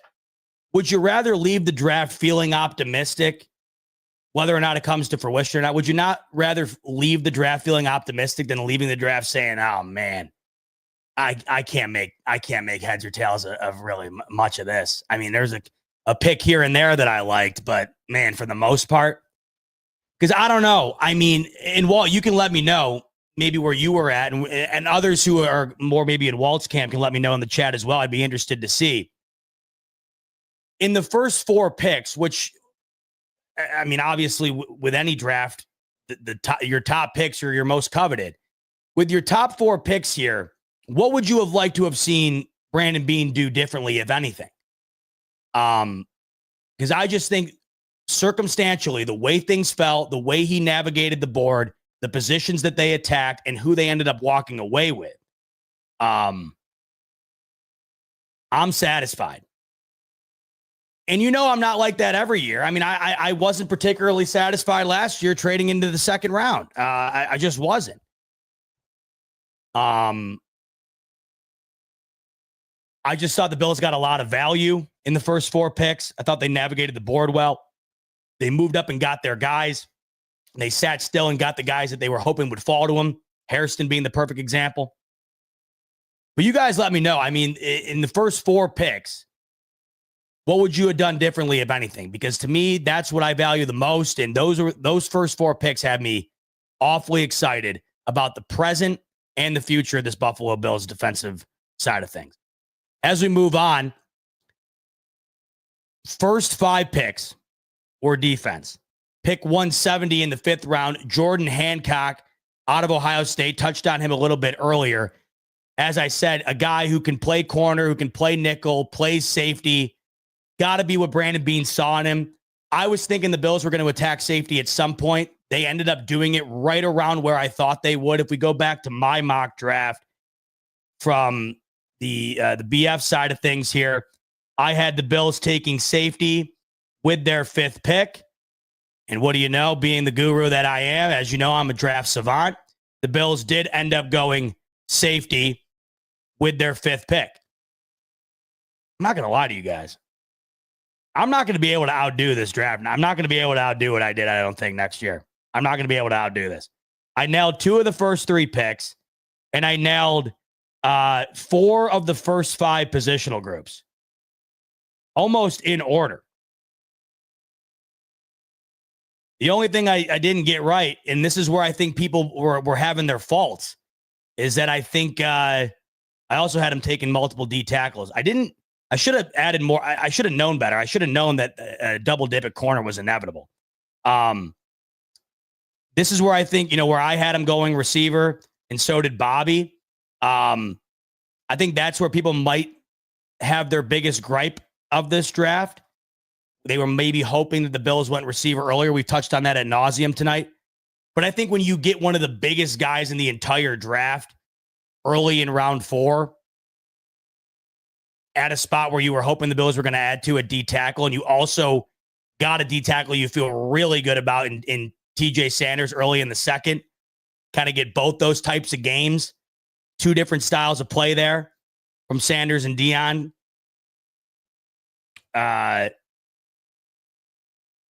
You got to like it.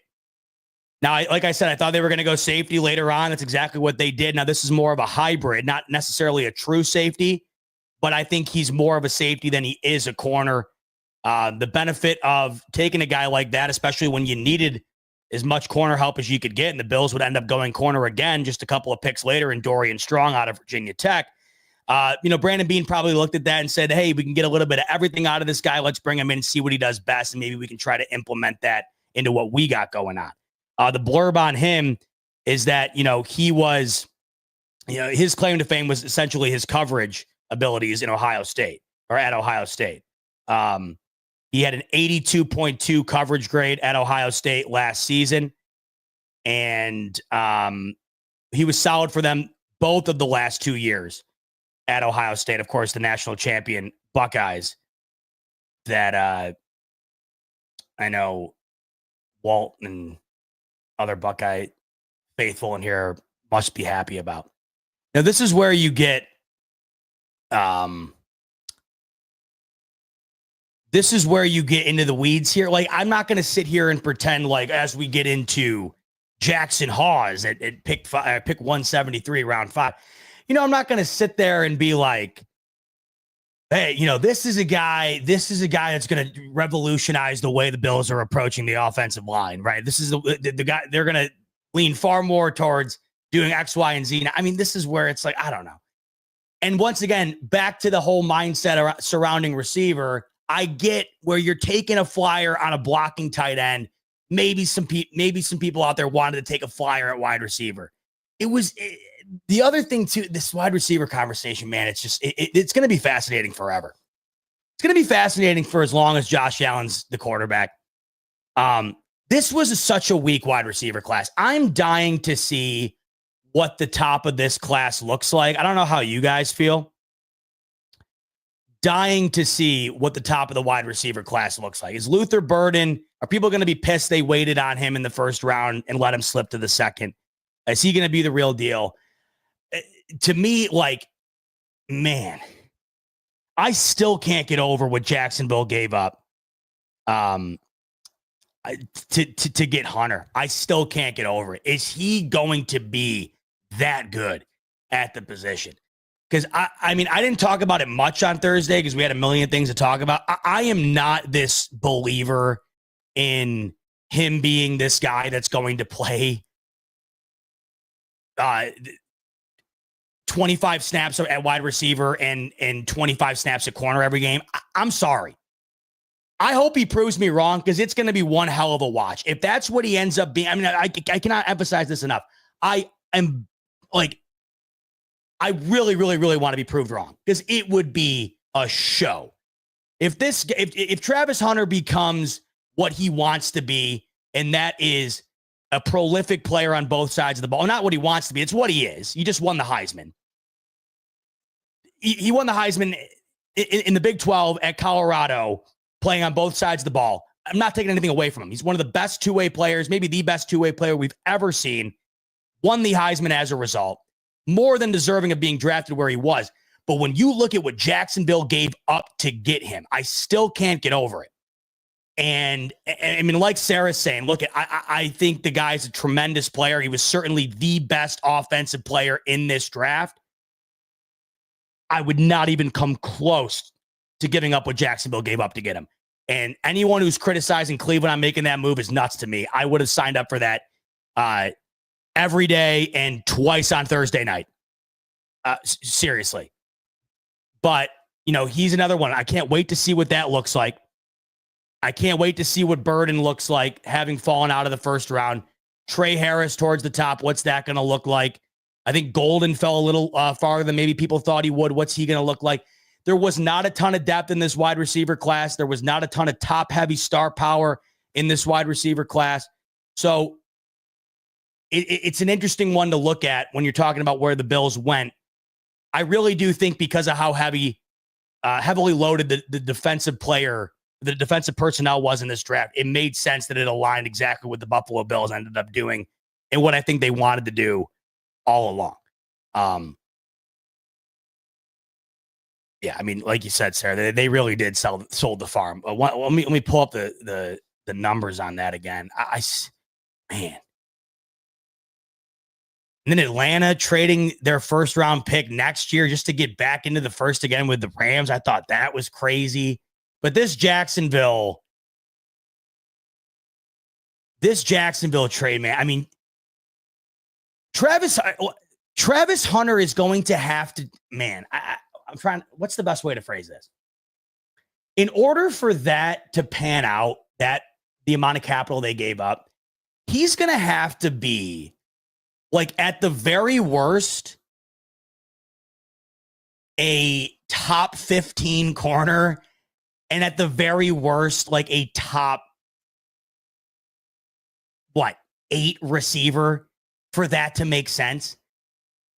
And I think that he needs to pick a lane and have him become like a top 3 receiver or a top 3 corner.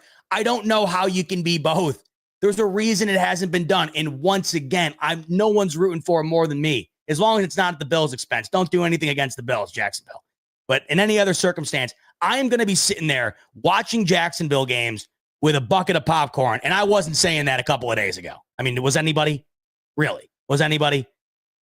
You're tuning in to watch Travis Hunter. And mainly you're tuning in because you're waiting to see what the hell that's going to look like. What is that going to look like? And how is it going to work? And how long, if ever, is it going to be sustainable? Maybe the first 6 weeks of the season, oh my God, I mean, this dude's lighting both sides of the field on fire. How long can you do that for? You're essentially playing 2 careers. And we already know how short an NFL career is. You're doubling up on that. Jacksonville gave up the 5th overall pick, the 36th overall pick, the 126th overall pick, and then next year's first round. And I'd have to imagine, I don't see, unless Jacksonville has this major pivot this year, there's a very good chance that Jacksonville pick could be a top 10 pick next year. So, I don't know.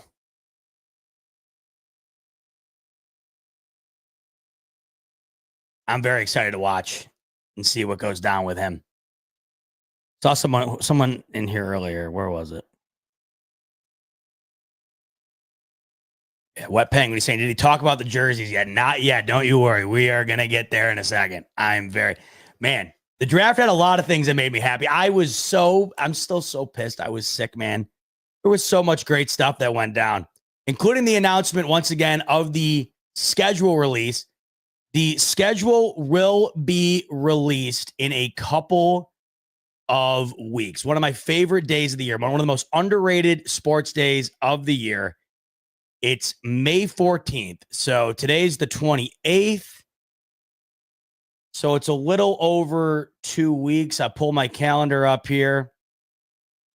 Yep. So we have 16 days until we find out the Buffalo Bills schedule, what that looks like. I just absolutely love that day of the year.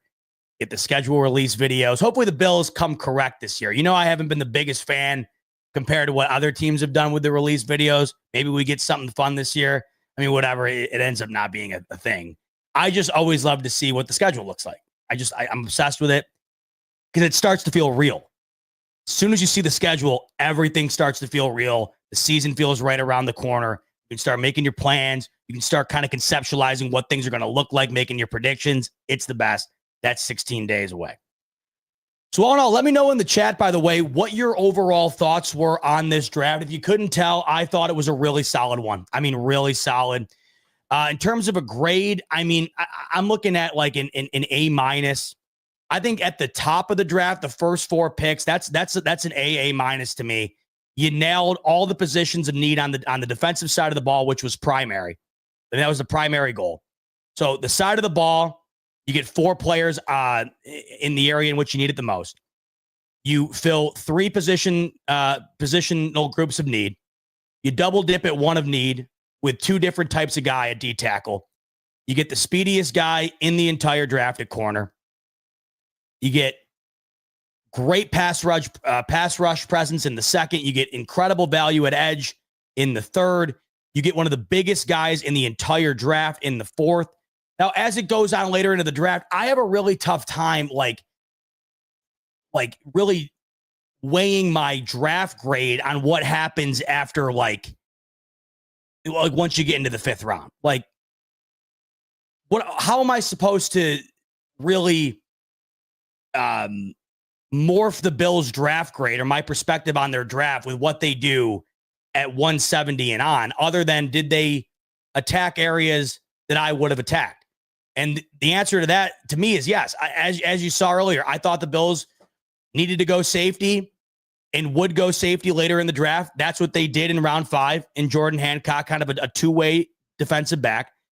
I wasn't as high on adding another tight end as other people were, but there were plenty of people out there who wanted the Bills to do what they ended up doing in round 5, adding Jackson Hawes out of Georgia Tech. And, you know, he was considered to be the best run blocking tight end in the entire draft. So I guess in round 5, if you can get a player that's the best at anything in round 5, how could that necessarily be a bad thing? I don't know. If he's considered to be the best run blocking tight end in the entire draft, and you got him at the 173rd overall pick, you're getting a guy who's the best at something in the whole class that late into the draft. Like I said, I wasn't all in on, or not that you have to be all in, but I wasn't really in on the idea of the Bills adding tight end. Others were. They ended up doing that. I don't know how you can fault it. There seems to be value there. You get Dorian Strong out of Virginia Tech, and I'm never going to knock them going another stab at corner. They got to get it right, man. I mean, Brandon Beane, he has made it known they had to get corner right. They had to. He said they couldn't leave the first 2 days without one, and then they go at it again with Hancock potentially. We'll see what they end up doing with him, but he can play both. And then they go at it again just a couple of picks later at 177 with Dorian Strong. And that to me was no slouch of a pick. I mean, his coverage grades in back-to-back years, damn good. 75 overall last year, 81 overall in 2023. You add an additional corner there. I love it. I can't wait to talk to Rico, by the way. If you were on with me and Rico and we were talking before going into the draft, once again, I'm so pissed I was sick. When me and Rico were having like an hour-long debate about the Trey White effect on this draft and what that was going to mean for Brandon Beane's approach to corner. Clearly, it was clearly still of massive value to Brandon Beane. But I've talked with the fellas and everybody's really loving Hairston. And I can't fault adding depth at the corner position at any point. And they do just that at 177. Me and Rico talked about it. We said it would feel weird to go into any draft and not leave, or it would feel weird to go into any draft and leave it without getting an offensive trench guy. It would just feel odd. They ended up doing that with Chase Lunt out of UConn early in the 6th round with pick 206. Considered to be a phenomenal zone rushing tackle.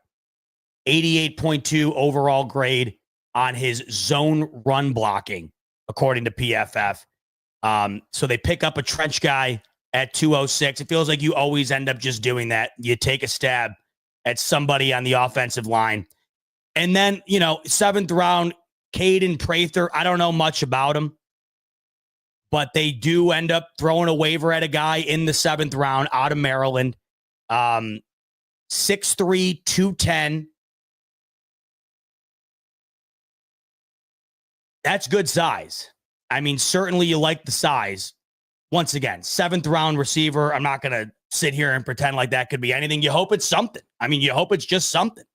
That's all anybody could hope.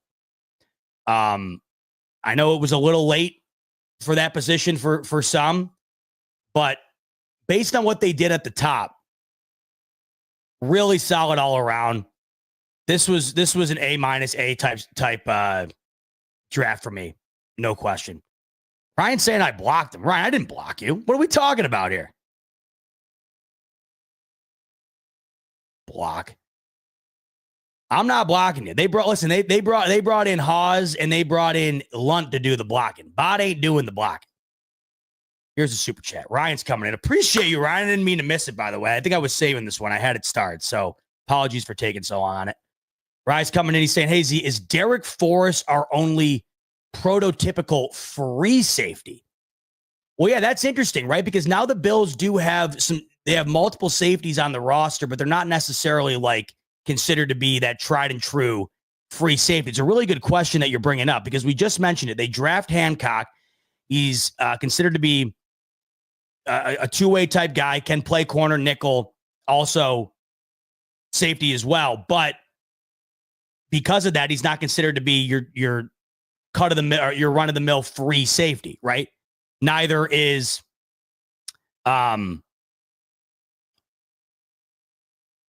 Taylor Rapp, of course. He's not your prototypical free safety either. So yeah, and looking at it, you might be right. Derrick Forrest could be our only prototypical, as you say, free safety. And it's going to be interesting to see how the Buffalo Bills approach this upcoming year defensively with the new additions that they do have, right? And how different it will look, if at all. It's a good point you bring up, though. I think you might be right on that. You guys can correct me if I'm wrong. I don't apologize, Ryan. I'm just messing with you. It's a great question you bring up. I'm just looking on here so I can get a better idea.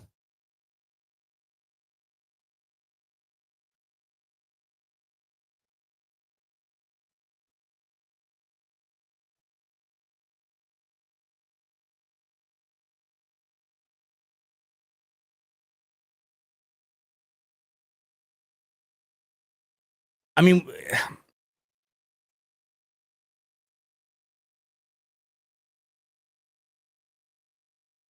what about Hamlin?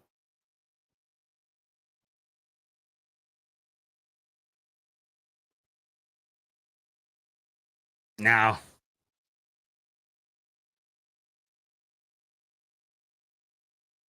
No, I think you might be right.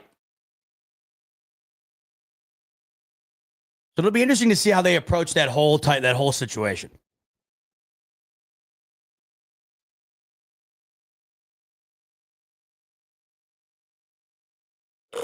We'll see what the deal with Hancock is in there as well. I mean, late pick. But that's what I like about when you do get into those later rounds. If you can get guys in that can bring you a little bit of everything, a little bit of this, a little bit of that. I think that's the best opportunity for one, them to get on the field, and two, for you to utilize them. You know, later on in the draft like that, where it kind of gets iffy. Not that the whole thing isn't iffy, but it gets even iffier. See what they end up doing there. But overall, let me know what you guys think in the chat as far as grades. I mean, I don't want to be a homer. I really don't. And like I said, I have a tough time manufacturing my grades based on anything after the first 4 picks or so. And if I'm basing it just on that alone, while also factoring in that the later on picks, I do think addressed areas that the Bills wanted to tackle, it's like an A- draft to me, B+ at the worst. Would I have liked to have seen maybe an earlier go at the offensive side of things? Potentially. Right? I mean, maybe instead of going I don't know. Once again, I don't know if the value's there either. That's the whole thing. Like, does it even really matter? It's not like you're going to get a wide receiver at 173 that you think is going to come in and just. I understand wanting to take the stab at it. I do. And that's why I get why people are critical of it. But I think it's best available. And I think if Beane looked at it, like, for instance, if you're looking at 173, like I just mentioned, where they took Jackson Hawes, he's considered to be the best run blocking tight end in the draft. They find more value in that maybe than they do just saying, okay, we could just take any receiver on the board here and they're not necessarily the best at anything. And maybe we get something. I don't know. It's such a maybe. It's such a later on that I can't get overly mad unless you dedicate one of your first 4 picks to a certain position. I can't be overly critical about the way to fit in that position later on in the draft, if that makes any sense. Or I guess, no, the better way to put it would be if you don't address that position early on in the first 4 picks, then addressing it later on in the draft to me isn't necessarily this big, oh, hey, look what we did. You know, we got so-and-so because this is what we needed at X position. No, I think once you get later on in the draft, you're just trying to find the best available. You're just trying to find best available that also correlates to an area that you're hoping you can utilize the guy. I mean, obviously, you're not taking best available quarterback at 173. You got Josh Allen, right? But you're looking at cornerback at 177, best available, Dorian Strong. We need all the help we can get. We need depth. We need guys fighting for roles in training camp. Go for it.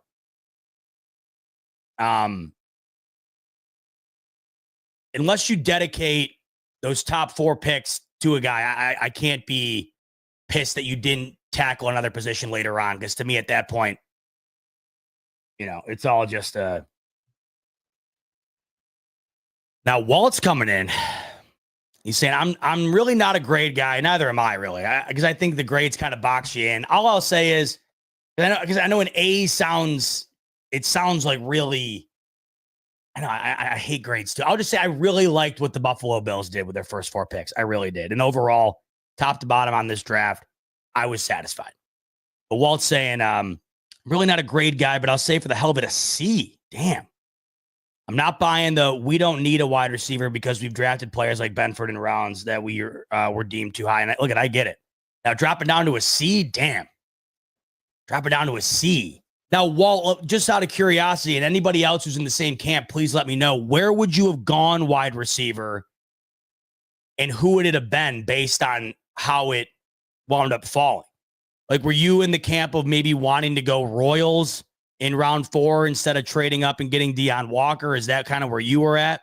C's tough, man. Walt, damn. If anyone's in the same camp as Walt, let me know if you're down around that C area. Richie's saying, well, you know, wide receiver 4th at Royals. I get it. It does make it so much worse that the Chiefs got him. I do get that. I will say, if it's any consolation, the Bills did get one of the biggest guys in the entire draft at D tackle. I mean, I'm not mad with what they did there, but I do understand maybe wanting to go wide receiver where they went D tackle. But dropping it down to a C as a result, I can't go that far. But that does seem to be the area where people are most critical of this draft up until this point. Double dipping a D tackle before addressing the area of wide receiver. You know, Ryan's saying we got a man at round 4 though. So agreed. Yeah, you know, it'd be different. Like maybe if round 4, once again, like I like the idea of getting a guy of that size at a position of need where they don't really have a guy of that size. They don't have that run stuffer type massive dude. So I think you get a unique player that fits a need for this team. And I can't argue that at 4. But if they were to have gone a different direction at 4 in the 4th round, then maybe I would be a little bit more critical of not going wide receiver.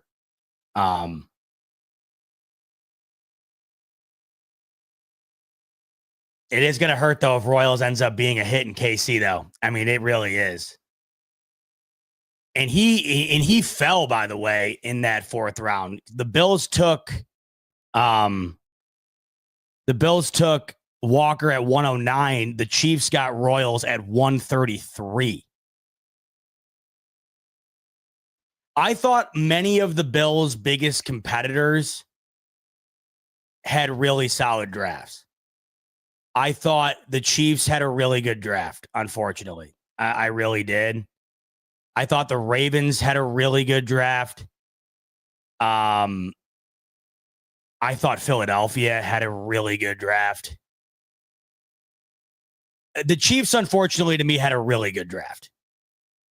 If you go and look what the Chiefs did, they got the offensive tackle of the future. They got Norman Lott, who was a first-round grade for a long time during the offseason here. They got him at 63. Added Gelati, one of the best remaining edge rushers, early in the third round. They added to corner. They got Royals there in the fourth round that many people I know would have liked to have seen gone to Buffalo. And in terms of the late round grades on linebackers, got one of the better available in Bosa out of Oregon. I really liked what the Chiefs did, unfortunately. I think the board fell real well for them. I thought the board really fell well for Baltimore. They got Malachi Starks at 27. He was the top safety in this draft, bar none. And he fell all the way to them at 27. Mike Green was projected to go maybe in the top 15 picks in this draft up until late last week. I mean, let's be honest. Ravens got him at 59. 59th pick in the second round. And then Philadelphia, I know you might not think of them as like, oh, Bills competitor. The NFC is going through Philadelphia for the considerable future.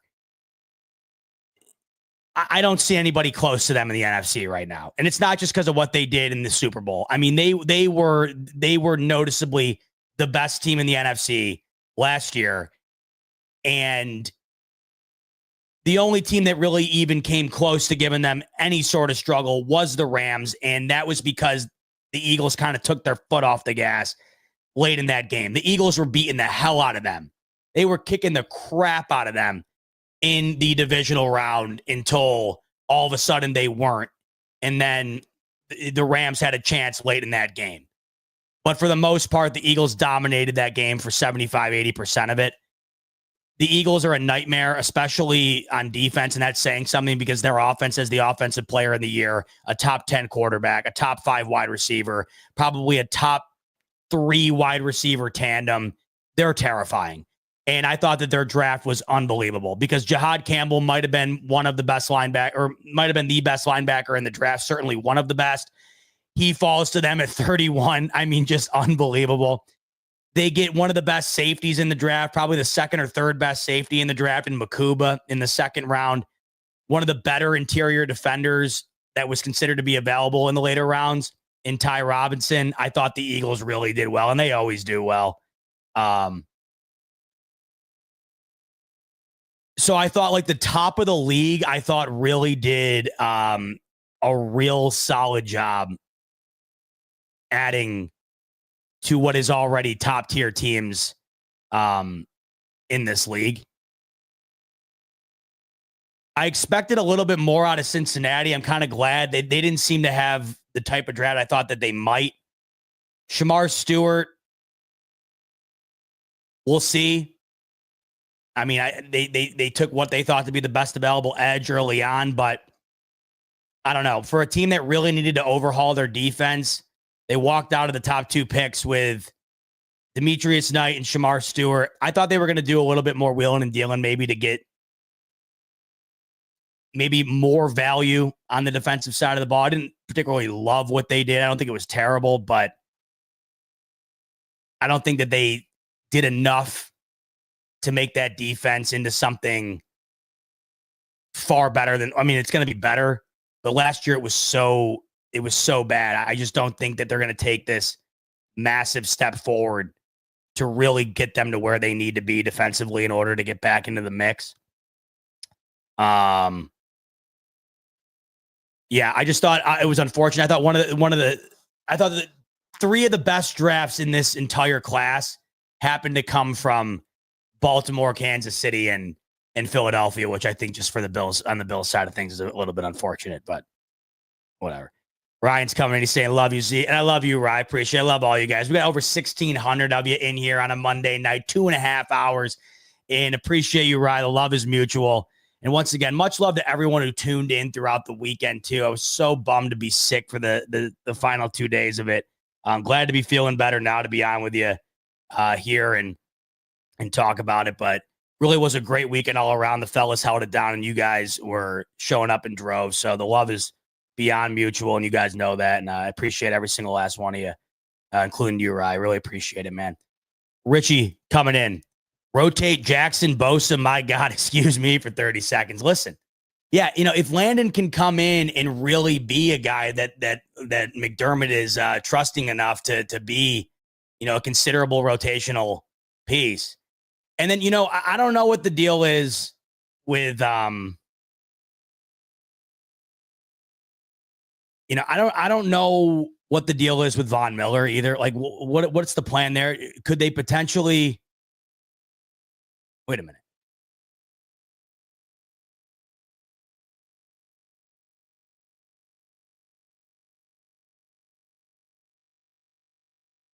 Oh, I thought I just read the Ravens signed Von Miller. I always thought maybe there could be some potential to sign him on a minimum, maybe during the season, right before, whatever. And then you could kind of have this rotational system to where you could really prioritize Joey Bosa being healthy for the postseason. We'll see what happens there. But if you could get Landon Jackson to immediately be part of a heavy rotation and not have to rely on Joey Bosa a ton during the regular season and still have production, make sure he's ready for the playoffs, man, that would be something. It really would. And like I said on him, I don't know what I'm basing it on. The tape's good, not that it isn't. And the Bills certainly felt the same. But I just got a gut feeling about this guy, and I really hope I'm right. I really, really like what I see with him.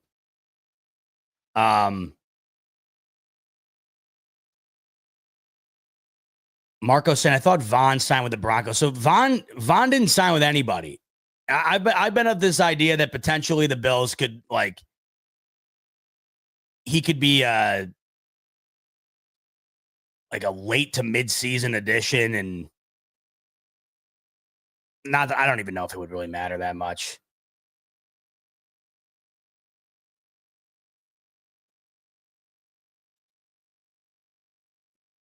But, if you're hoping, man, if you get another good year out of Groot, Ed Oliver keeps showing up, and then look at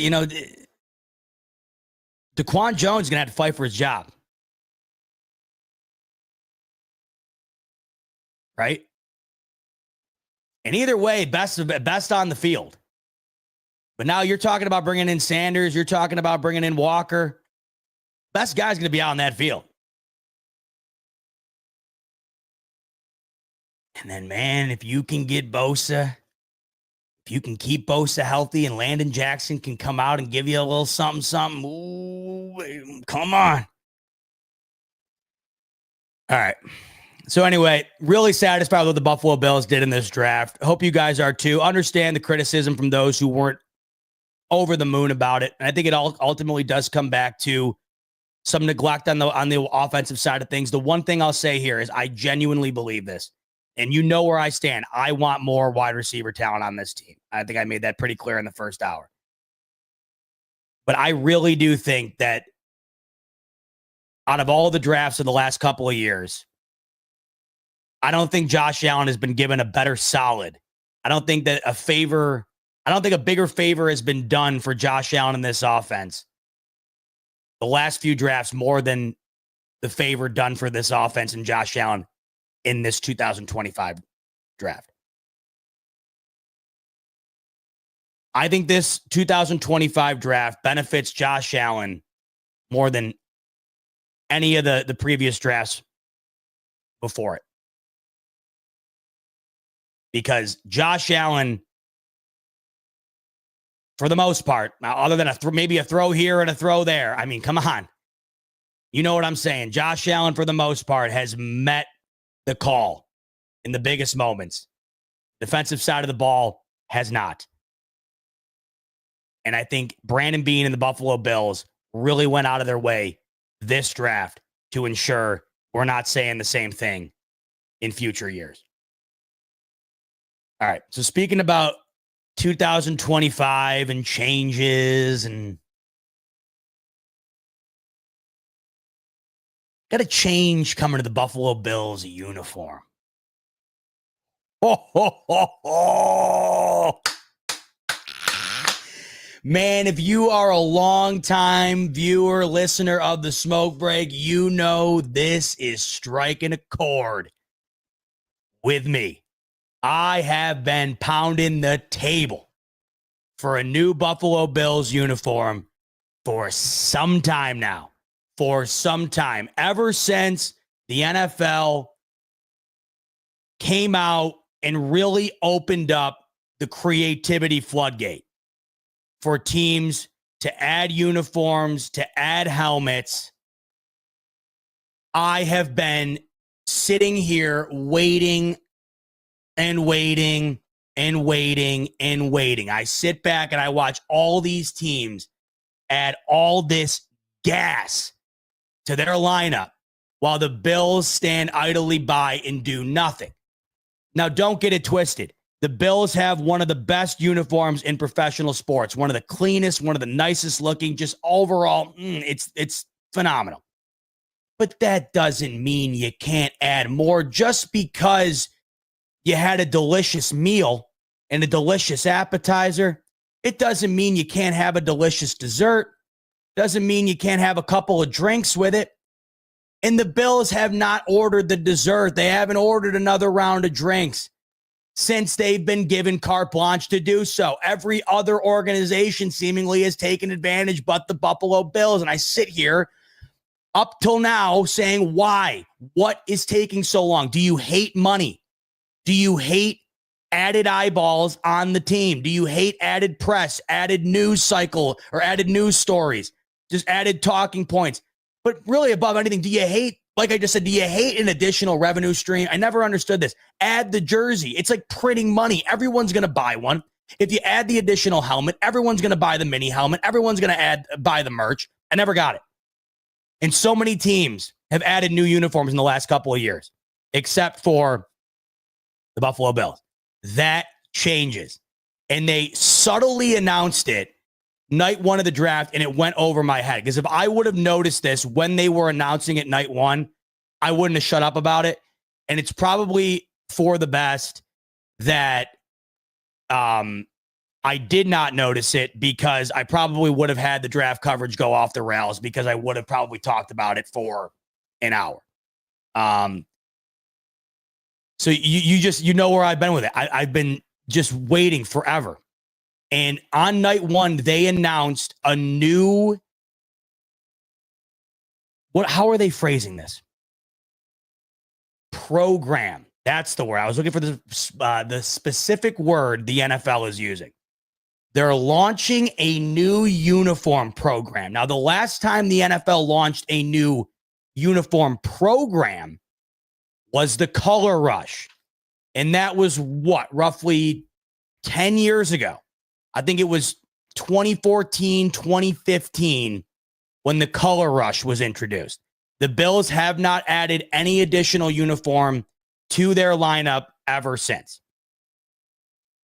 This is not just a Bills exclusive addition, like many other teams in the years prior here have added to their lineup. This is a new program, a new uniform program. If you haven't heard about it, it's called NFL Rivalries. And I'm getting goosebumps, man. I am excited about the possibilities. So this is what it looks like. This is kind of the announcement. This is not that this means anything, but this is what it's called. NFL Rivalries. So what does that mean? Well, let's take a peek. So this is what was announced by the NFL on Thursday night. And thank God the Bills are in the first batch. And for those who missed this, let me be the first to tell you, because I haven't seen a whole lot about this. I follow multiple accounts on Twitter that focus on uniforms, so I've seen it a bunch. But if you're not a psycho like me who's into the uniforms like I am, this might have went over your head. The Bills are in the first round of this program. This is going to be slowly rolled out over the next 4 years. The NFC West and the AFC East are the first two divisions to bring in the program to the NFL. 2 divisions per year are going to be added. So first it's the AFC East and the NFC West. And then I think they had the order somewhere on here. Not that it really matters, but 2 divisions will be added each year after. So you might be wondering, like, what's the uniform going to look like? What's it going to be? What's the deal? This is what the NFL has to say about the rivalries uniform program. Nike and the National Football League are announcing Rivalries, a new and exciting uniform and fan gear program that will give athletes and fans an opportunity to connect like never before. The program will elevate NFL rivalry games over the next 4 seasons with specially designed Nike uniforms and fan gear. And you know I love me some fan gear. Rivalries will drive fan engagement by celebrating storied traditions and uniting communities with unique and elevated product design. So let's pause for a second there. So they're emphasizing pretty significantly here this tradition and community angle. And what I initially thought of here was the NBA Connect, City Connect jerseys. Now, if you don't know what these are, they've done this the last several seasons, and basically it's a uniform program.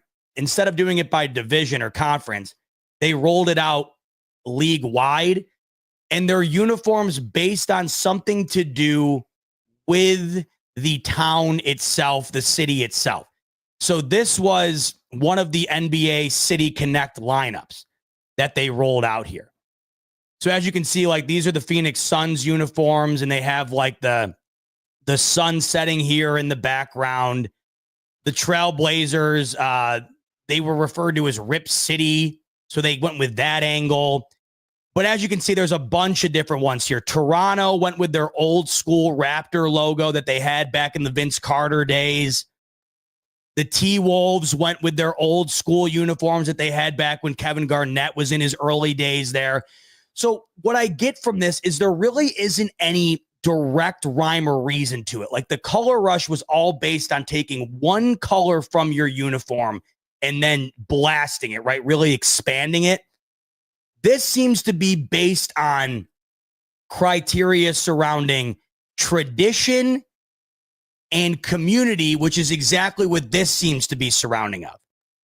Tradition being maybe it's more like Toronto goes with, or the T-Wolves go with. Community maybe more so like what the Suns did here, or what the Trailblazers did here. It doesn't feel like there's going to be any unifying theme to this. So it could be a throwback, or it could be a completely new uniform design that we've never seen before. And that not only means a new design in terms of, you know, the way that the lettering is on the jersey, or the numbering, the stripes, the collar. It could be a completely different color scheme. And somebody had brought up the Buffalo City flag. Like, this could be a possibility where it could be this blue and this white, and there's no red involved. I mean, we have no idea. It's very up in the air. We have absolutely no clue right now what this is going to be. The NFL goes on to say that the NFL is home to some of the biggest football rivalries, and today marks a historical moment for the NFL as we share rivalries with the world. Together with Nike, we are harnessing the power of rivalry matchups to bring fan excitement and community pride to the next level. Once again, there's that emphasis on community. What does that mean?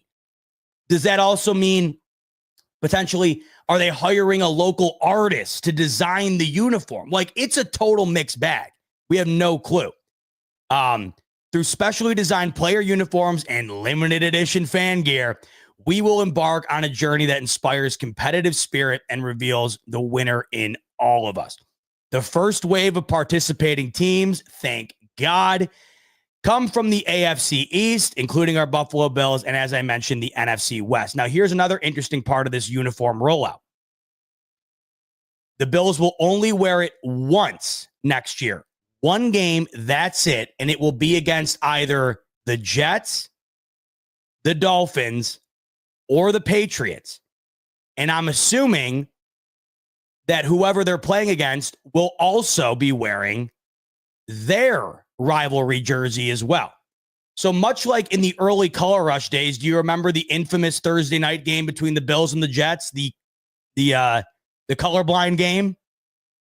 This is going to be like that, I think, where both teams are wearing the rivalry uniform against one another. So they'll only wear it once next year in that game. And then I read that the uniform will be available in the team's uniform lineup for 3 years afterwards as well. So the Bills will then be able to wear it, I'm assuming, maybe whenever they'd like in 2026, 2027, and 2028. So all we know right now is that it'll be worn once. It'll be worn in an AFC East game, likely against a team who's also wearing their new uniform. It has to do with community and tradition, but we don't know what that necessarily means. And then the team will also have it in their lineup for a few years afterwards as well. So I look at this a few ways. It could be either a brand new uniform we've never seen. If that's the case, one, that would be really cool, but two, they better nail it, right? They better nail it.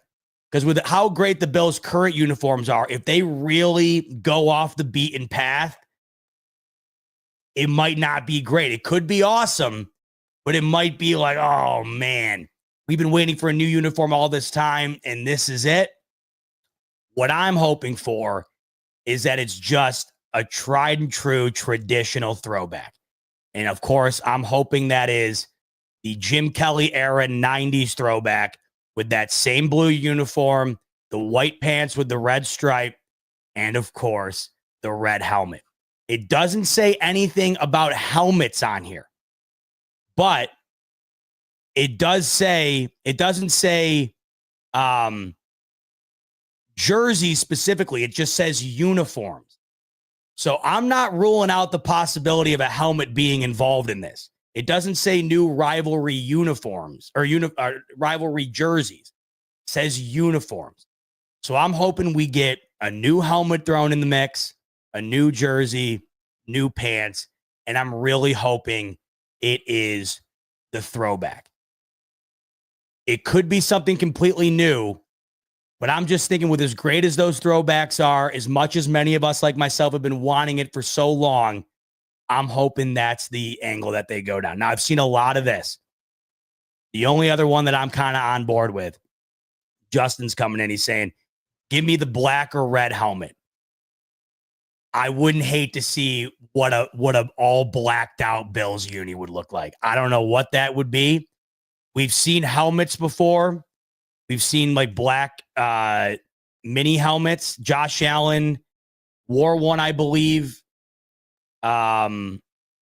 during one of the training or the red, white, and blue games. Something similar to this. That could be something.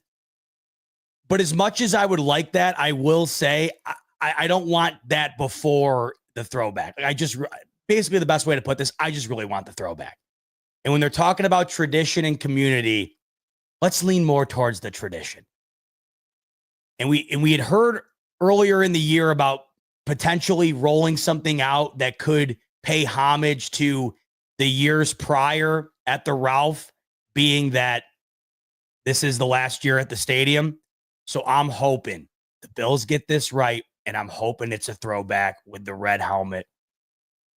It would be killer. I'm also hoping it's a home game too, because like I mentioned, it's a rivalry game against either the Dolphins, the Jets, or the Patriots. That insinuates that one of the two teams has to be on the road, obviously. I'm hoping it's one of the home games. I really am. I really am. If it is an away game, once again, I still hope it's the throwback white uniforms from the Jim Kelly era with the red helmet.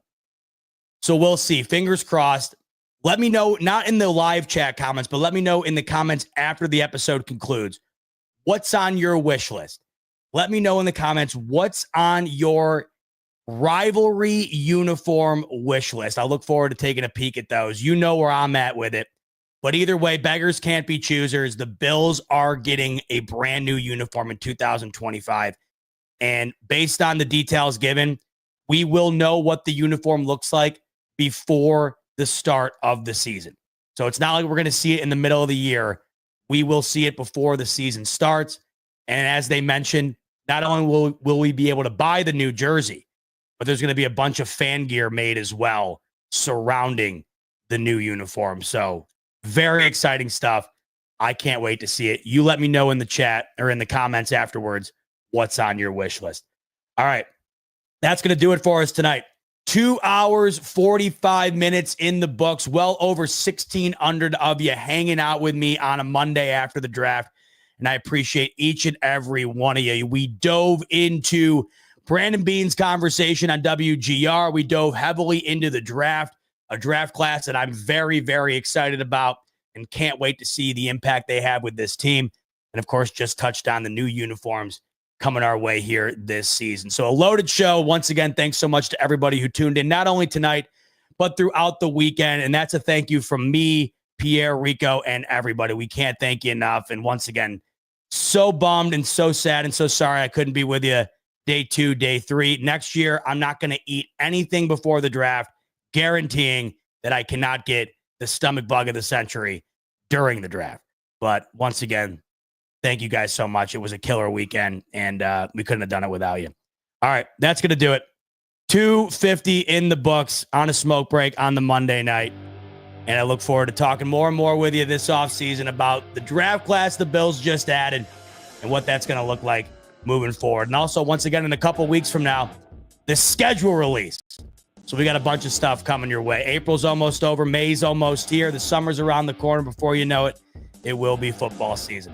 But for now, that's going to cap it off for this evening. Thanks so much as always. Much love as always. Talk soon. Go Bills.